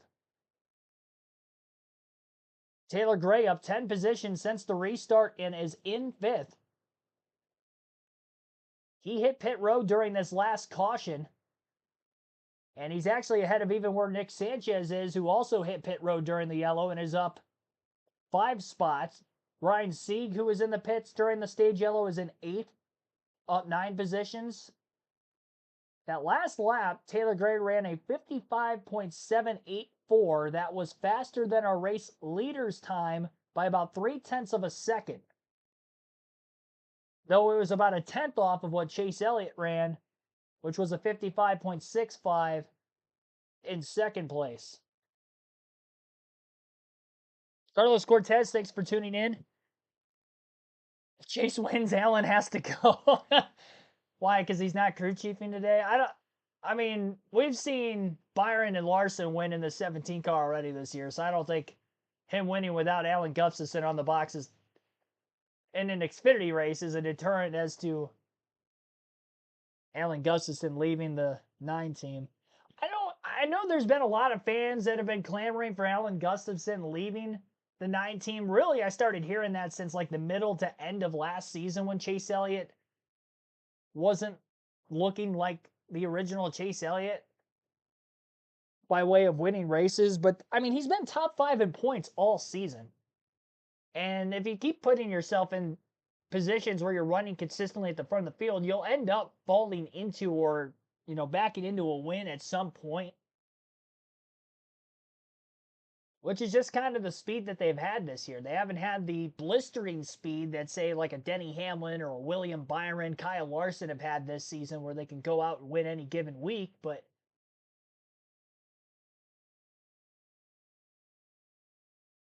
there is some speed there.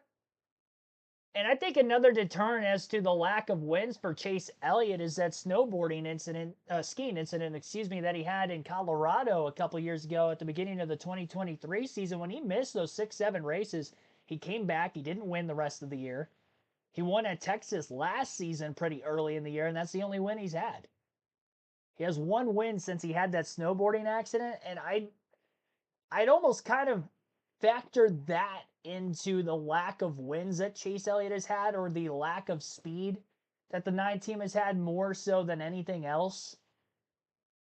He might not be the same driver he once was. I mean, we've seen some significant injuries from drivers over the years of NASCAR and them not being the same driver, whether that be from an in-car accident or, something outside of the race car.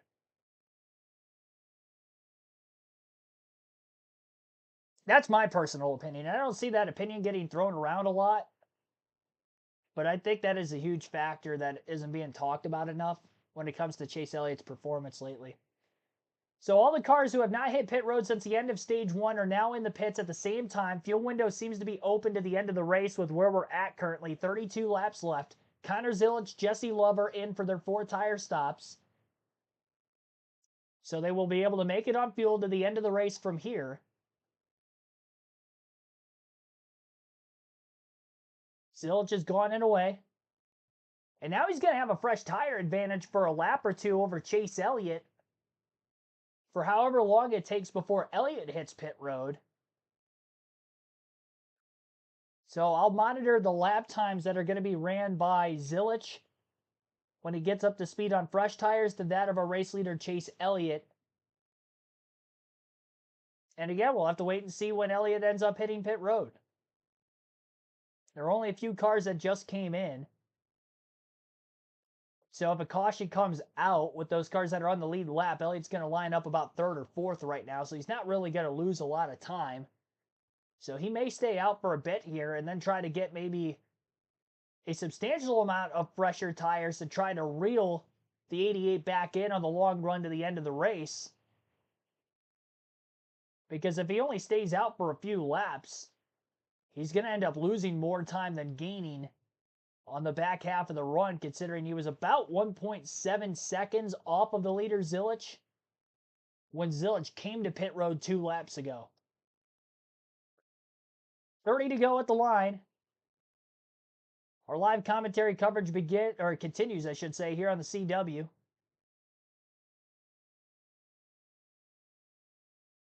Trouble caution is out again, and speaking of which, it's going to be the 14 car of Garrett Smithley. With 30 laps to go, this will be our 7th caution of the race, our first incident in stage 3. And again, inside the fuel window, this should cycle Connor Zilisch back to the front of the field. And Chase Elliott, who is leading, is going to end up lining up about 4th place or so. if he wins the race off of pit road on the restart. Christian Eckes, Jesse Love, Connor Zilisch all hit pit road and were on the lead lap. So they're going to be the top three. Easy Network, thanks for tuning in. He's going to be in traffic, but he's not going to be in as heavy traffic as he was for not only the start of stage 3, but the last couple of green flag laps from that restart at the end of stage 2.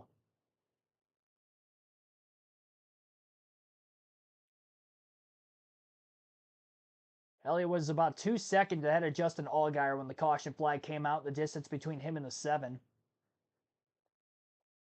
So as we're under caution with 30 laps to go, we'll go through the full field leaderboard here. Chase Elliott leads. Again, pit stops will be looming for everybody at the front of the field, but Elliott is the leader. Justin Allgaier second.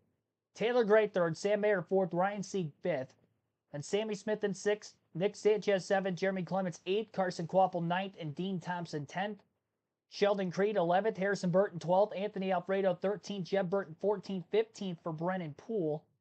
Brandon Jones 16th, Matt DiBenedetto 17th, Mason Massey 18th, Josh Bilicki 19th, Josh Williams 20th, Parker Retzlaff 21st, Blaine Perkins 22nd, Leland Honeyman 23rd, William Sawalch 24th, Kyle Sieg 25th, 26th for Ryan Ellis, Logan Bearden 27th, Carson Ware 28th, and then Connor Zilisch 29th, but he will be the leader here shortly. Dawson Cram 30th, Jesse Love will be in second, but at the time of the yellow 31st, Christian Eckes will be third. He is currently 32nd. Patrick Emmerling then in 33rd. Garrett Smithley, who just spun, is now 34th. Daniel Dye will get the free pass in 35th to get back on the lead lap. He's got damage from an earlier incident. Chris Wright's 2 laps down in 36. Austin Hill 5 laps down, damage from an earlier incident in stage 2 is in 37th. And then the only driver out of the race is still Justin Bonsignor, who had an engine failure way back in the opening 10 laps of the race. So that is the running order rundown, if you will. It looks like pit road will be open this time by. Chase Elliott will lead everybody onto pit road who has not yet pitted, which is going to be all but 3 cars.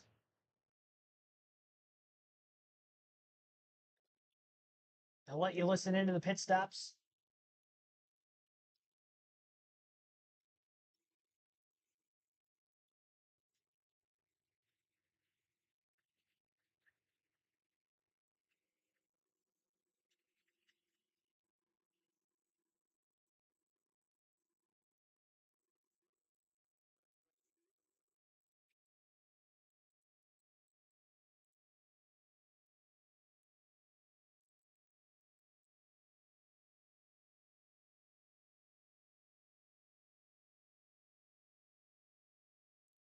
Looks like right side tires only for Harrison Burton. Actually ended up beating the 17 out of the pits. Carson Ware went fuel only. And there was a car turned around sideways in their pit box. That was the 26 of Dean Thompson. After contact with another driver on pit road. So Chase Elliott is going to be probably 6th on the restart. Since 2 cars beat him out of the pits.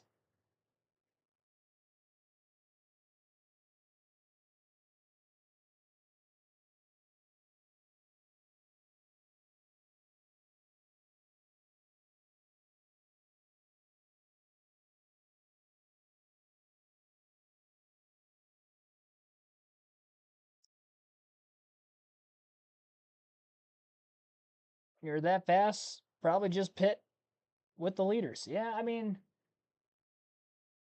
I can see why they were staying out. Honestly, what I'm thinking, the cars that hit pit road had to pit because they were light on fuel. And they were just inside the fuel window to make it to the end of the race, so it made sense for them to pit when they did. And I think everybody else stayed out because we have had tire wear. So if you are to stay out, another 10, 15 laps, you're going to have another 10 to 15 lap fresher tires on the back half of that next run. And I think that was going to be more important with how many laps we had left than the time that they were losing to the cars that had the fresh tires for the couple laps before that caution came out. Which, honestly, I think that would have been the better strategy. If anything, this probably helps Connor Zilisch just a bit because now he has the lead. Chase Elliott's going to be back in 6th.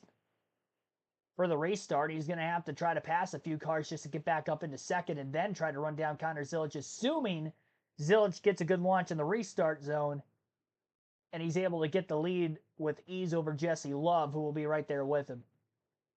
We'll take a break. Live coverage continues here on KRC of the Explore the Pocono Mountains 250 as we have a little less than 30 laps to go.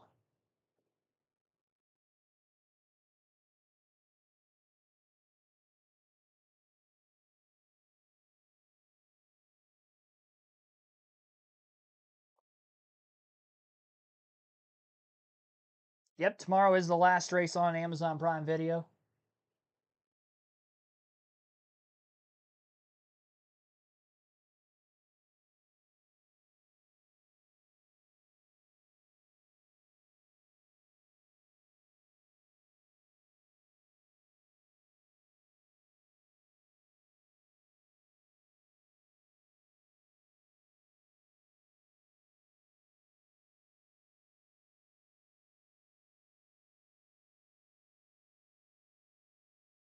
Zilic, Love, Eckes will be the top three on the restart. Harrison Burton in fourth. Carson Ware just came back on the pit road. I wonder if he was the car that had contact with Dean Thompson in the pits. And so he just stayed out and was going to pit the following lap after everybody else. That might have been why he won the race out of the pits, gaining 27 spots. It's even fuel only would have been tough to do that.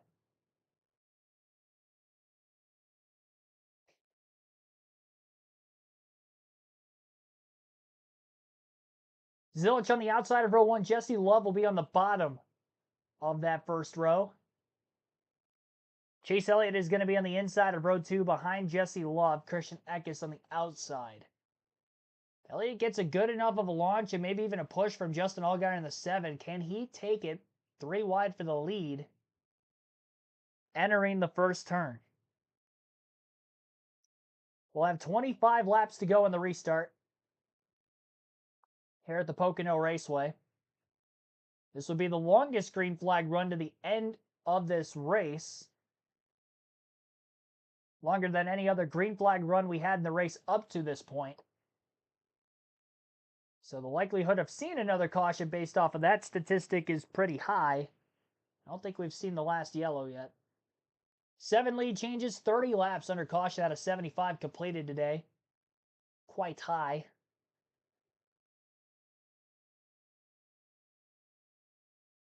Oh, I didn't even notice that. Brandon Jones was trying to get onto pit road right before the caution came out, and then he had to abort at the last second because pit road would have closed at the time of the yellow. Jones still back in the 15th place position, though.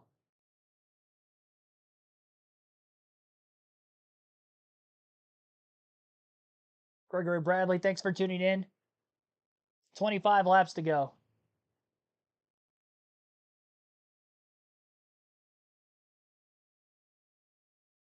$25 to go in the restart. Back to Zilic and Love again. Love had a pretty good restart the last time, held on for second place for a bit before Chase Elliott was finally able to get by him. Justin Allgaier didn't have the speed to get by Jesse Love. Love definitely has a top 5 car.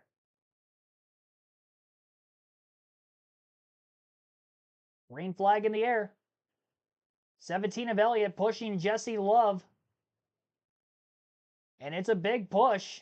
Love's got his bumper out in front of Connor Zilic, who's on the outside, and now Elliott's going to go for the lead into the first turn on the bottom.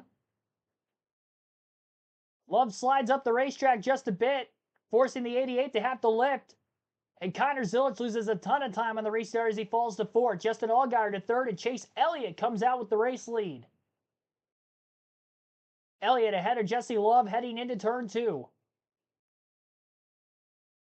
54 of Taylor Gray all the way to the bottom of the track. Clipped the apron entering turn 2 after a very, very risky block by Christian Eckes. 4 wide trying to swarm around Gray, who lost his momentum out of turn 2. Nick Sanchez gets by him. Ryan Sieg trying to do the same. Carson Kvapil now trapped in line right behind the 54 with nowhere to go, but to follow his line into turn 3. Zilich trying to fight back past Jesse Love on the inside for 3rd place. Second lap of the restart in turn 1. And Connor Zilich is going to take over the 3rd spot.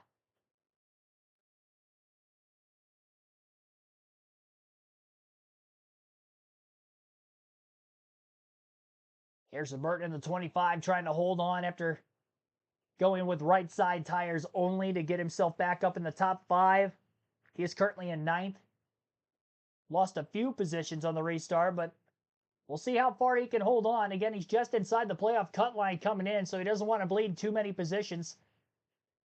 One of the guys he's battling is Taylor Gray, who just made the pass on Burton through turn 3 for 9th.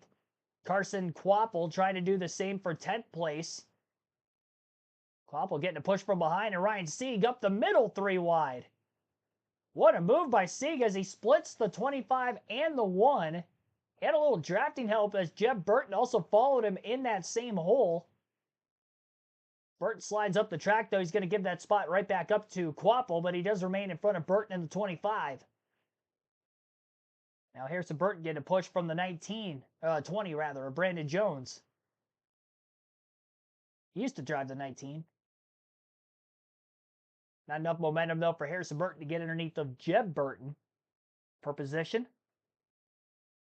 1/8 of a second lead between Elliott and Allgaier at the front of the field. And 1.1 seconds back to Connor Zilich in 3rd. Zilich is closing in on Allgaier for 2nd as we have 22 laps to go.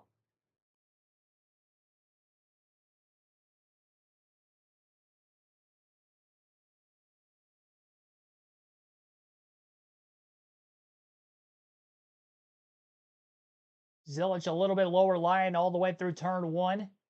Wraps the bottom a bit better than Justin Allgaier in the 7. Allgaier may be able to get just a little bit of a draft effect from Chase Elliott down these long straightaways. Elliott not doing a lot to really try to break the draft. Allgaier stayed about 0.8 of a second off of the lead as a result of which. Elliott still has the fastest lap of the race, but it's not the lap from lap 2. Lap 77 on this last restart just 2 laps ago. He ran his fastest lap of the day as caution is out again for now the 8th time as the 71 of Ryan Ellis has gone around, and a lot of damage to the back of Ellis's race car as he has compacted the outside wall, looked like in turn 2. 21 laps to go, and the caution flag is out again for the 8th time. Ellis was on the outside of the tunnel turn.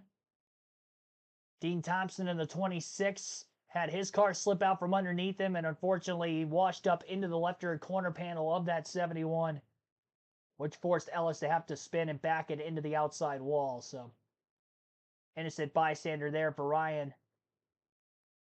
As a result of which his day's probably going to come to an end because he's got quite a bit of damage.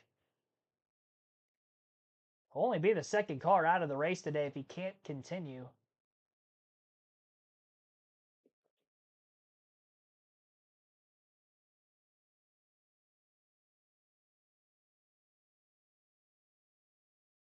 So Elliott leads. And I think the only way that he is going to potentially lose the lead in the remaining laps of this race is if we continue to have restarts and he gets beat on any of them. Because he definitely has the fastest car. He's probably the best driver that is currently in this race. So the combination of the two, pretty deadly. He's the only Cup regular in the field today. So he hasn't had any other competition on that side.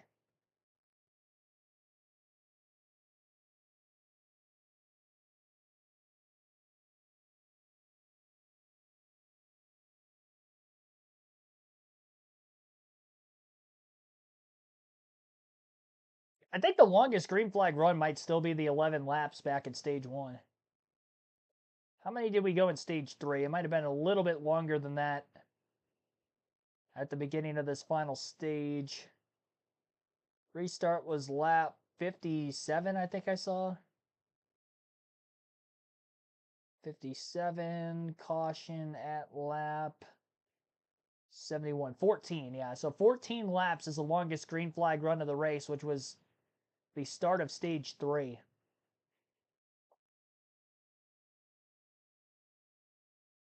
Chase Elliott is our race leader. Started on the pole. Lane Riggs in the truck race yesterday won from the pole. 31 laps led for Elliott, most in the race. Connor Zilic, though, right behind him with 29 laps led currently. Justin Allgaier has led for 10. 1 for Sam Mayer, which was probably during pit stops. Harrison Burton led for 3, which was on pit strategy at the beginning of stage 2. Brandon Jones led 6 laps as he won stage 1 on the pit strategy of staying out to get the stage points early in the race. And those are the only drivers who have led it. I believe Chris Wright pulled off the racetrack before that last restart because Austin Hill passed him in the running order, and now Wright's 11 laps down. And as for Ryan Ellis, he's on the lead lap still at this point. Probably trying to stay in the race just in case we get any more DNFs that he can still finish a little bit higher in the running order, considering there are very few cars that are actually out of the race so far. Had just as many cautions as we've had lead changes, 8 each, as we're barely under 2 hours into today's NASCAR Xfinity Series race. It's been a long one because of the amount of cautions we've seen.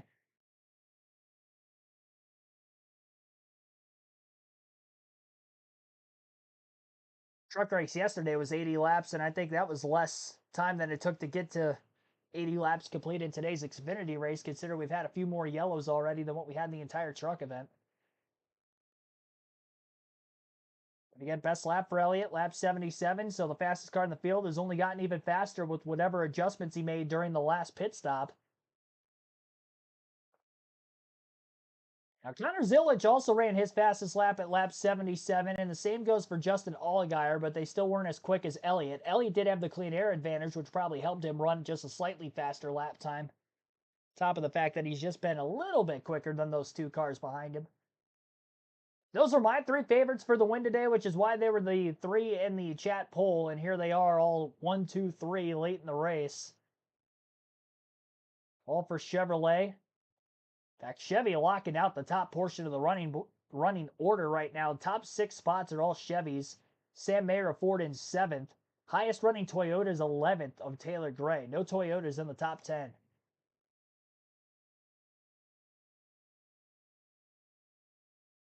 Obviously, very few Fords and Toyotas at the Xfinity level compared to Chevrolet on the manufacturer side of things. Not as evenly dispersed as what it is in both the Truck and the Cup Series.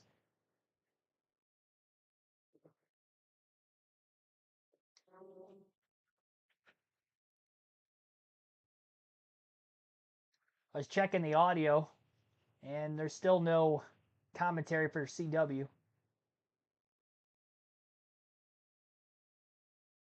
Well, they haven't quite gotten to the choose rule yet, so we'll take another break here. You're listening live on KRC to the NASCAR Xfinity Series Explore the Pocono Mountains 250 in this 100-lap race at the Tricky Triangle.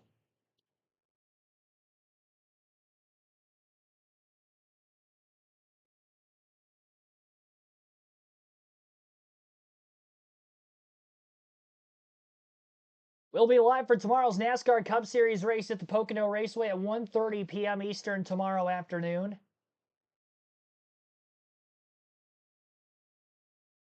And that will be obviously the next live commentary stream right here on the channel. Next race for the NASCAR Xfinity Series will be Friday night next week at Atlanta Motor Speedway under the lights. So only 6 days from the next Xfinity race. Slightly shorter week for him.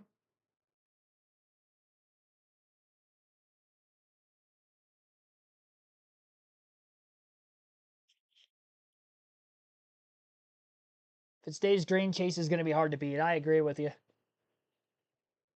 I think the only way he gets beat is if he gets passed on a restart. But even this restart, there's still enough laps left that he can get the lead back as long as he doesn't lose more than like 2 or 3 positions. Further back in traffic he is, how hard it is to pass here at the Tricky Triangle. It's just that much more time it's going to cost him to try to get back to the lead. He'd have to lose the lead on a restart with like 5 or less laps to go in the race for me to believe that he's not going to win. In my personal opinion, we'll have 17 laps to go in this next restart, which again would be the longest run of the race if we stayed green to the finish. Yesterday's truck race finished out on a 19-lap green flag run. So this is somewhat similar to that, but this race hasn't been as similar because we've had more yellows. So I don't think you can really base that on the strategy side of things for today's race. Completely different race so far.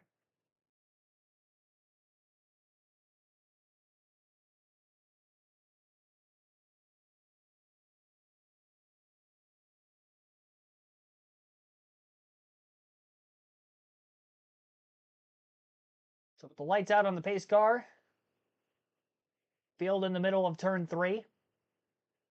Elliott, the control car on this restart. Connor Zilic inside of row number 1 here. We'll see how he can keep up with the 17. Zilic was the leader on the last restart and actually fell back to 4th. He needs a good push from behind from Jesse Love. Green flag is back in the air. He got a quick push, but the 7 is locked onto the back of the 17, so I'd imagine Chase Elliott should have the lead, at least getting into the first turn. Allgaier continues to push that 17 car, and now let's go on the corner entry. Pretty good corner by Connor Zilic down on the bottom of the racetrack, trying to do what he can to keep up with Chase Elliott, but it's not going to happen. Trouble off turn 1 again, and the 48 is around hard into the inside wall. I think Sheldon Creed in the 00 also hit the inside wall trying to miss the spinning 48, chased his car and kind of pancaked it with the driver's side door. Contact spun the 48 car around when they got off the exit of turn 1. I'm not sure which car contacted him from behind, but now showing the damage on the 00 of Sheldon Creed's race car. He definitely hit hard. He ran out of room trying to miss the spinning Sanchez car. You can tell he didn't lift when he had pounded the wall.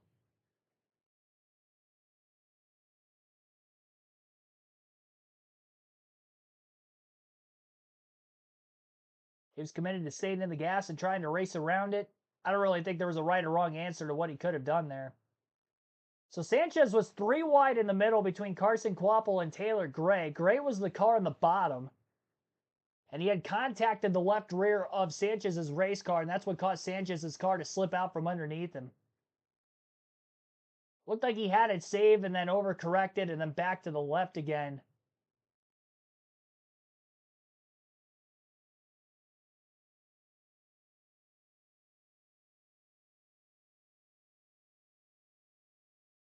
Every other car in the field missed this 48 car that was spinning in front of the rest of the pack, but obviously hard into the inside wall for Nick Sanchez. His day is going to come to an end, and he had a great day. He was up in the top 10 the whole race, top 5 all the way through the first 2 stages, a lot of stage points. But an early exit, and with few cars out of the race, he's going to have a poor finish. Probably going to end up 36th, only ahead of Chris Wright and Justin Bonsignor. 9th caution of the day now. More cautions than lead changes. 9 over 8, just over 2 hours into this Xfinity race, and we still have about 15 laps to go. So we're going to end this race with the longest green flag run being 14 laps. That's tough.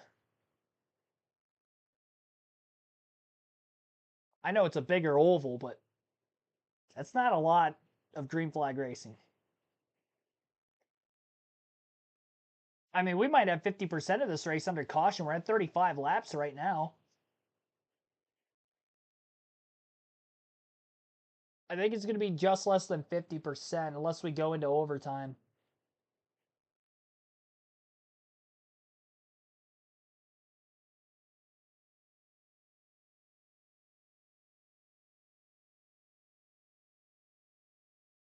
Yeah, a lot of yellows. This was supposed to be one of the shorter races of the season, too. 250 miles. Again, most of the intermediate tracks for the Xfinity Series are 300 miles. Chase Elliott still had the lead when the caution came out. Justin Allgaier had just gotten to second. Zilic fell to third. So the 7 and the 88 will swap spots, but that was pretty much it at the front portion of the pack. So 15 laps to go. The top 10 on the next restart has Chase Elliott in the lead, Justin Allgaier in second, Connor Zilic third, Sammy Smith fourth, Jesse Love fifth, Sam Mayer sixth, Christian Eckes seventh, Ryan Sieg eighth, Carson Kvapil ninth, Taylor Gray in 10th. And we'll take another break on our own while we wait for the commercial to finish out on CW. 14 laps to go here at Pocono.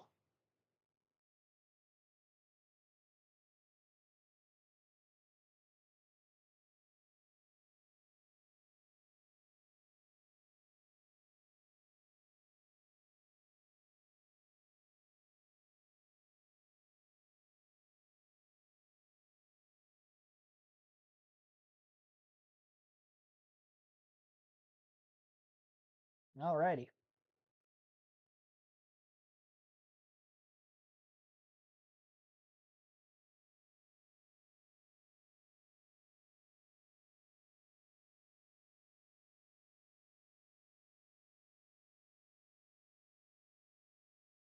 Saw Byron Recht qualifying.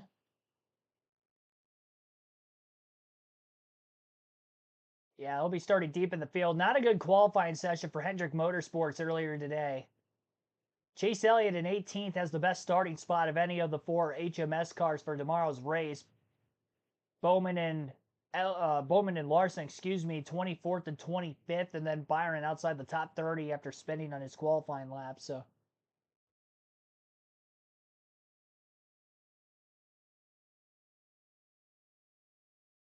all of them going to have to start deep in the field. A lot of Toyotas starting up in the top 10. Legacy looked pretty quick. Jonathan Nemechek with a great qualifying effort. Coming off a top 10 last week in Mexico as well. Cole Custer, top 5 in qualifying today after finishing top 5 last week in Mexico City. So he looks to keep his kind of small hot streak alive. When you're hot, you're hot. When you're not, you're not. Momentum is a real deal in any kind of sport, even in the world of motorsports.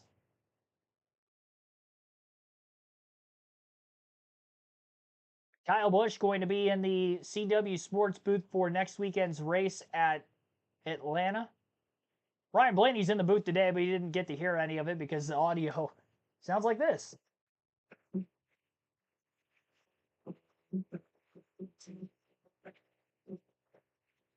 There's no commentary. Whole race, haven't been able to listen to what they have to say.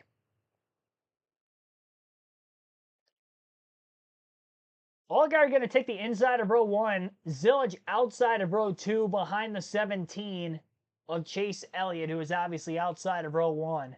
We'll have 13 laps to go in the restart. And we'll try it all over again.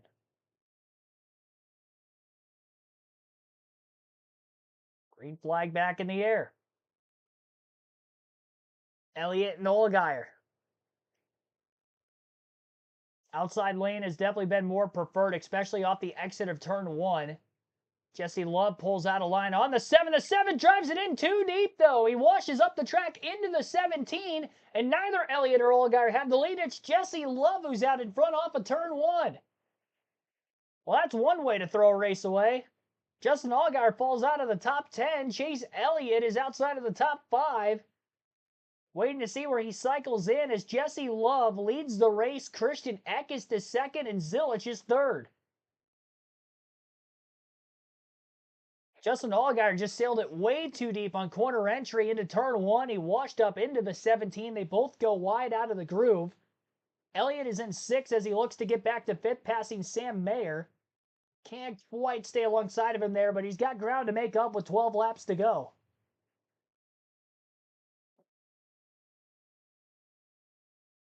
That is unbelievable.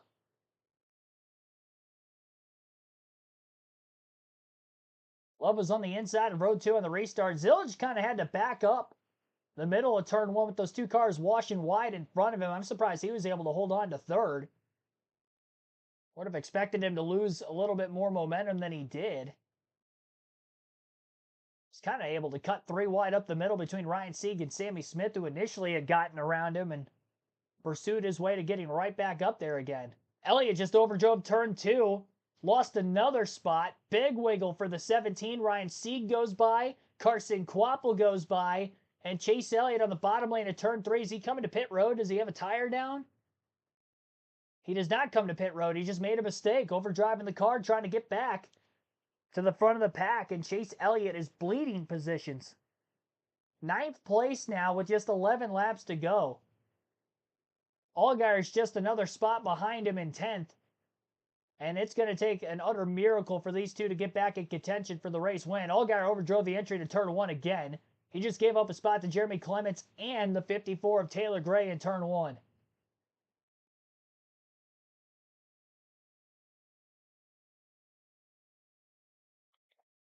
Christy Sorrow, thanks for tuning in.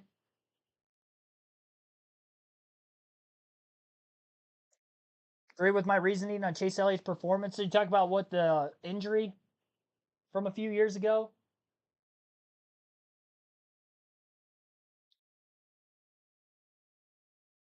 He had another caution. Yep, caution's out again. Somebody slow in the middle of turn three. It's Kyle Sieg in the 28.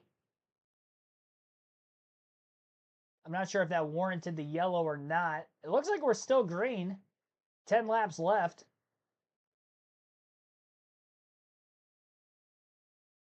Sieg spinning off of turn two. No, that's the reason for the caution. Caution flag is out. Looked like Sieg spun on his own. There was definitely no contact. He was in the middle groove of turn two. And the car slid out from underneath him. And we'll rack him and stack him again. Jesse Love can't run and hide, but he is now the leader as he tries to go for his second win of the season.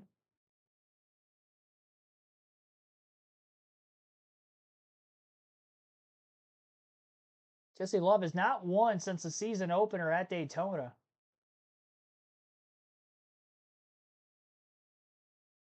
Allgaier blowing the first turn on the last restart, washing up into Chase Elliott, and it's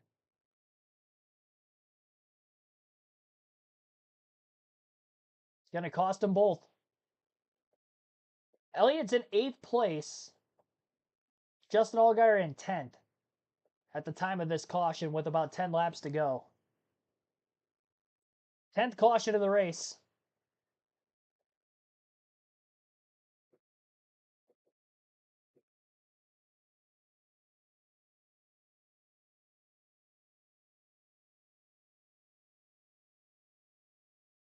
How long are we going to use Chase Elliott's injury from a few years ago?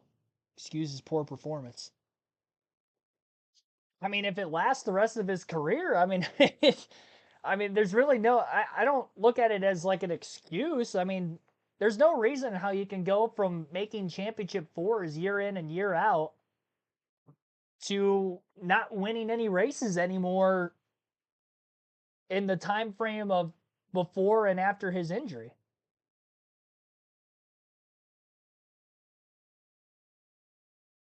I mean, there's been no changes to the race team.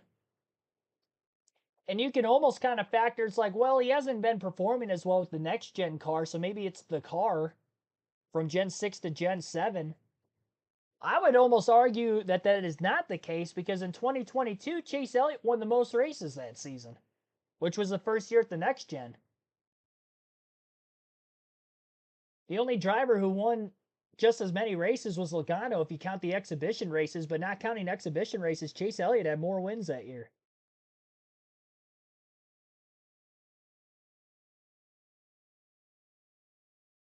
And then, 2 or 3 races into 2023, broke his leg.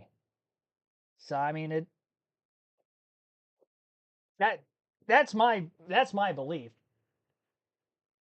I mean, just names that come to the top of my head that ever had injuries, whether it was in or out of the race car, and then got back into the race car, wasn't the same afterwards. Ryan Newman late in his career. the crash in the 2020 Daytona 500, and he never came close to competing for a win again after that. Tony Stewart, after that sprint car accident in the early 2010s, I can't remember what year it was off the top of my head. He won at Sonoma in his last season, and that was the only win he had each of the last 2 or 3 years that he ran in his full-time Cup career after breaking his leg, which was a similar injury to that of what Chase Elliott has now. Or not now, but had a couple years ago.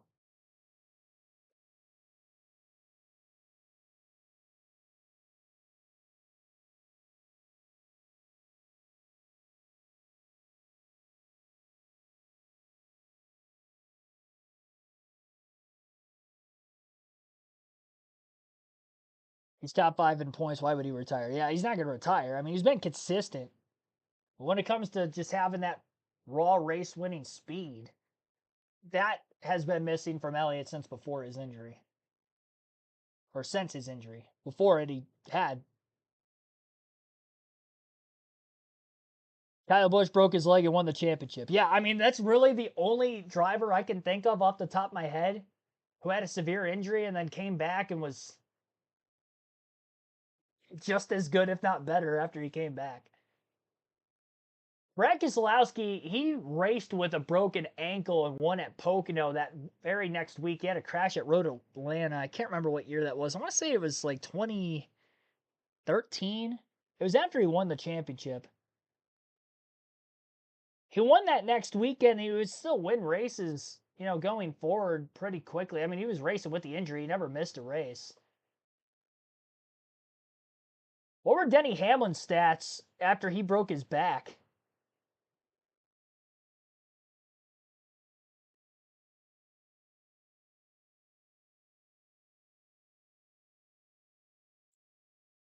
Obviously, he's good now, but how many years did it take for him to? Because that was right in the middle of his career. Kind of like with Chase Elliott having his leg injury right in the middle of his career.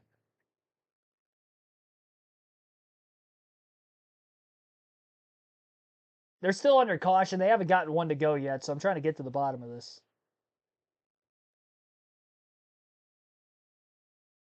Go on to Racing Reference.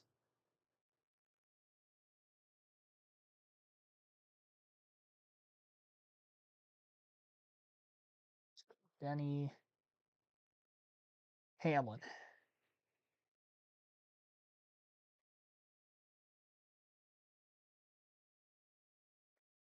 2013.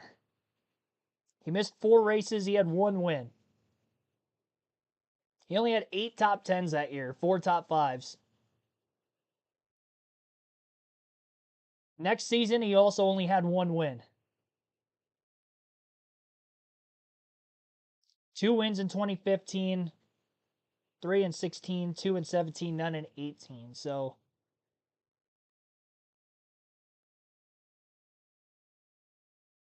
I'm trying to think if he had that 1 win before or after his injury.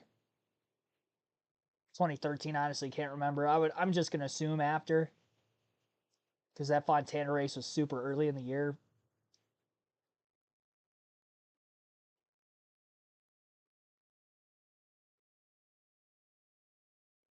So I mean, better than Chase Elliott, yes,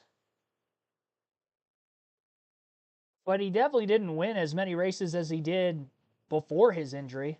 2010, he won 8 races, 5 in 2012. He had his injury in 2013.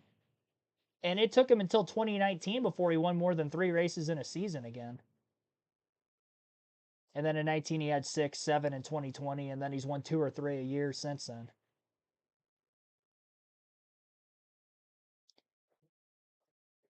So, I mean, if we want to look at Denny Hamlin's statistics, after he had a back injury, right in the middle of his career with Chase Elliott, if he has a similar trajectory where he does get back to his winning ways eventually, I mean, it's going to take 3 or 4 years after the injury before he starts winning more than 1 or 2 races a season.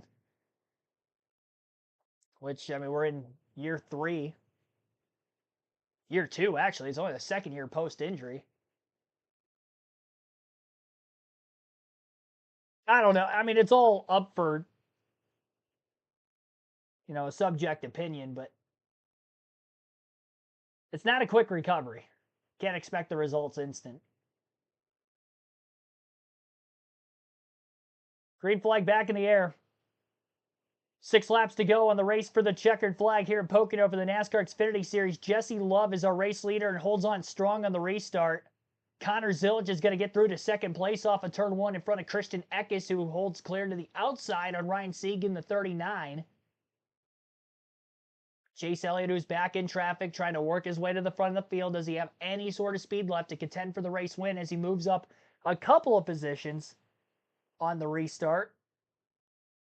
He was in 8th, and now he's up to 7th. Only one spot gained through the first couple of corners. Zilic has probably had the fastest car in the field of those that are still in the top 5 at the moment, and he's in second place. He won the second stage, and he's trying to run down our current leader, Jesse Love. 5 laps to go. Love trying to break the draft down the long straightaway here on the front stretch. Zilic following in line just behind him and has a run entering the first turn. Zilic will look to the inside of the racetrack. Maybe try to get the 2 of Jesse Love a bit arrow loose as he hangs on that left rear corner panel, excuse me.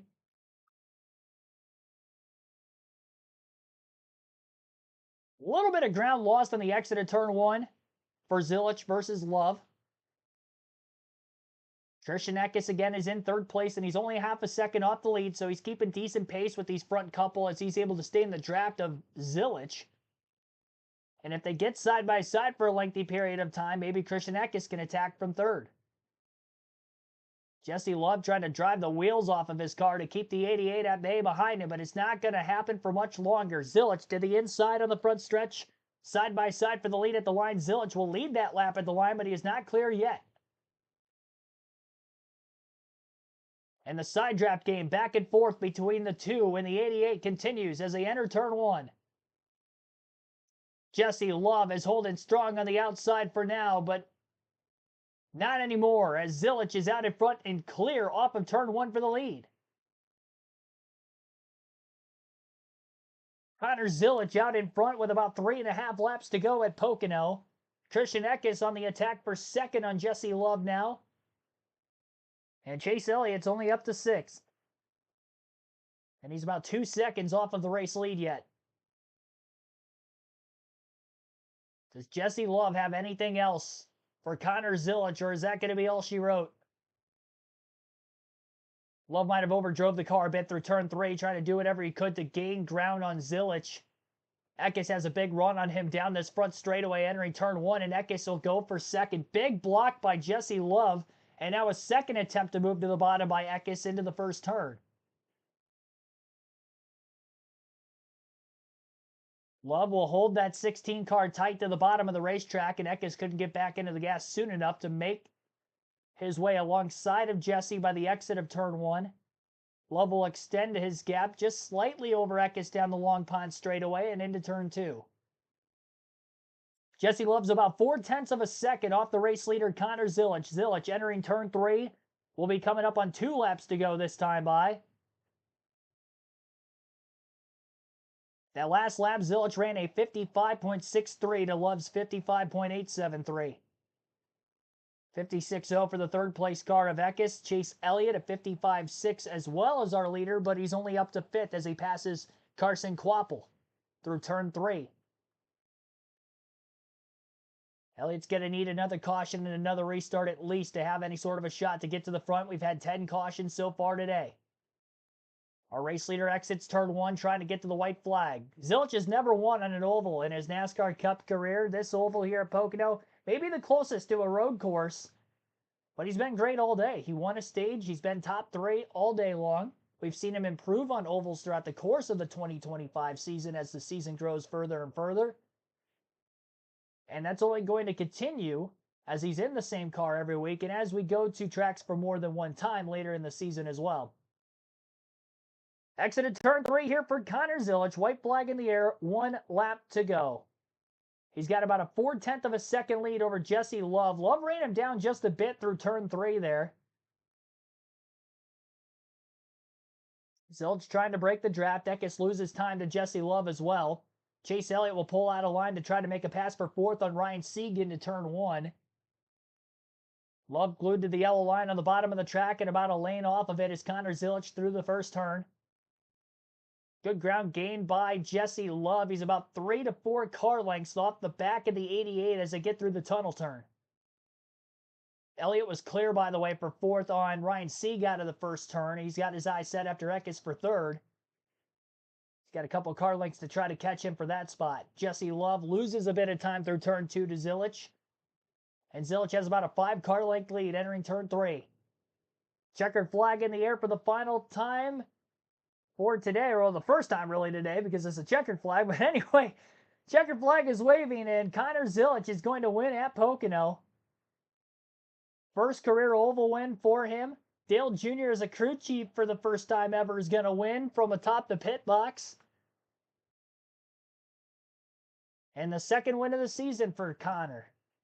He's only the third driver in the Xfinity Series to be running full-time this season for points to have more than one win on the year. Margin of victory 0.4 of a second over Jesse Love, who finishes with the number 2 in position 2. Christian Eckes did hold on for third on the final lap to Chase Elliott. Elliott fourth and Ryan Sieg rounds out the top 5. Carson Kvapil in 6th, Sam Mayer 7th, Sammy Smith 8th, Taylor Gray 9th, and Justin Allgaier rounds out the top 10. Jeb Burton in 11th, Jeremy Clements 12th, Anthony Alfredo 13th, Harrison Burton 14th, Josh Williams in 15th. 16th for Brennan Poole, Dean Thompson in 17th, Brandon Jones 18th, Matt DiBenedetto 19th, and 20th was Mason Massey. William Sawalich 21st, Parker Rutzlab 22nd, Josh Balicki 23rd, Leland Honeyman 24th and 25th for Kyle Sieg. Garrett Smithley 26th, 27th for Logan Bearden, Nick Sanchez 28th, Blaine Perkins 29th, and Patrick Emmerling in 30th. Daniel Dye 31st, Ryan Ellis 32nd, Dawson Cram was the last car to finish on the lead lap in 33rd. Then Carson Ware 34th, Austin Hill 35th. 3 DNFs today, Sheldon Creed in 36th, Chris Wright 37th, and Justin Bonsignor in 38th.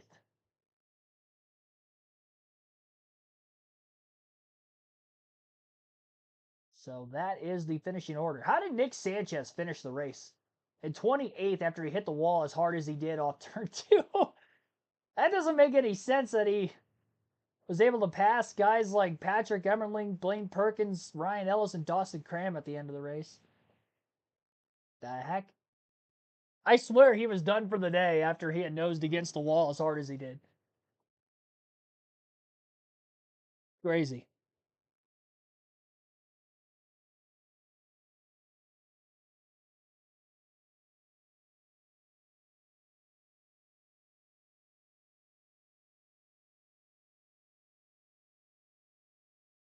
Connor Zilisch, top 3 all day long, gets the race win.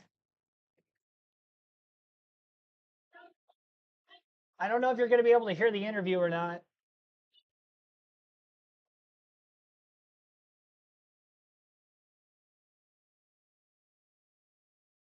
We'll see. Might be able to hear a little bit of it.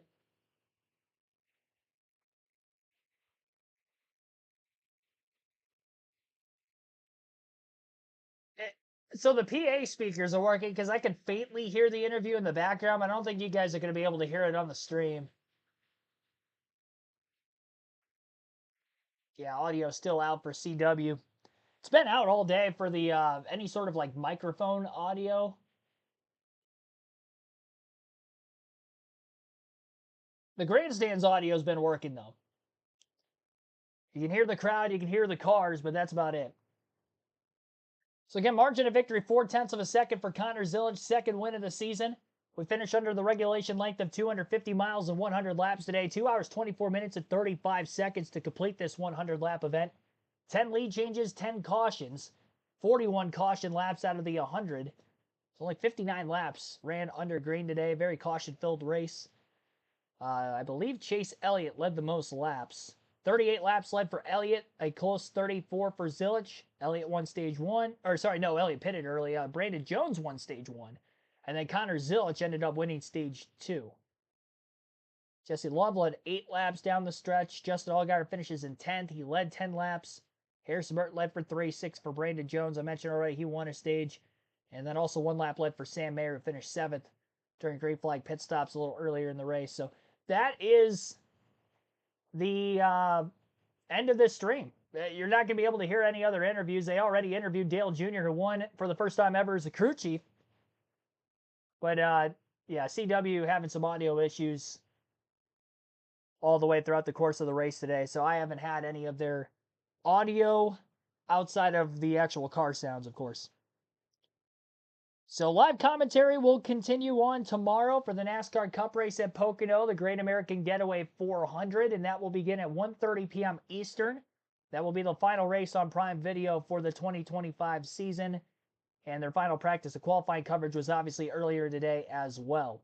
160 laps will be the scheduled distance for that race. Again, 1:30 p.m. Eastern will be live tomorrow right here on the channel. Thanks for watching today's NASCAR Xfinity Series race coverage, as well as the practice and qualifying coverage for the Cup Series earlier. We had some technical issues there also, but was able to on-go throughout both of today's races. At least visually, I was able to see the race itself here this afternoon. We'll see you tomorrow for some more NASCAR action, and hope to see you there for it. Have a good rest of your Saturday night, everybody.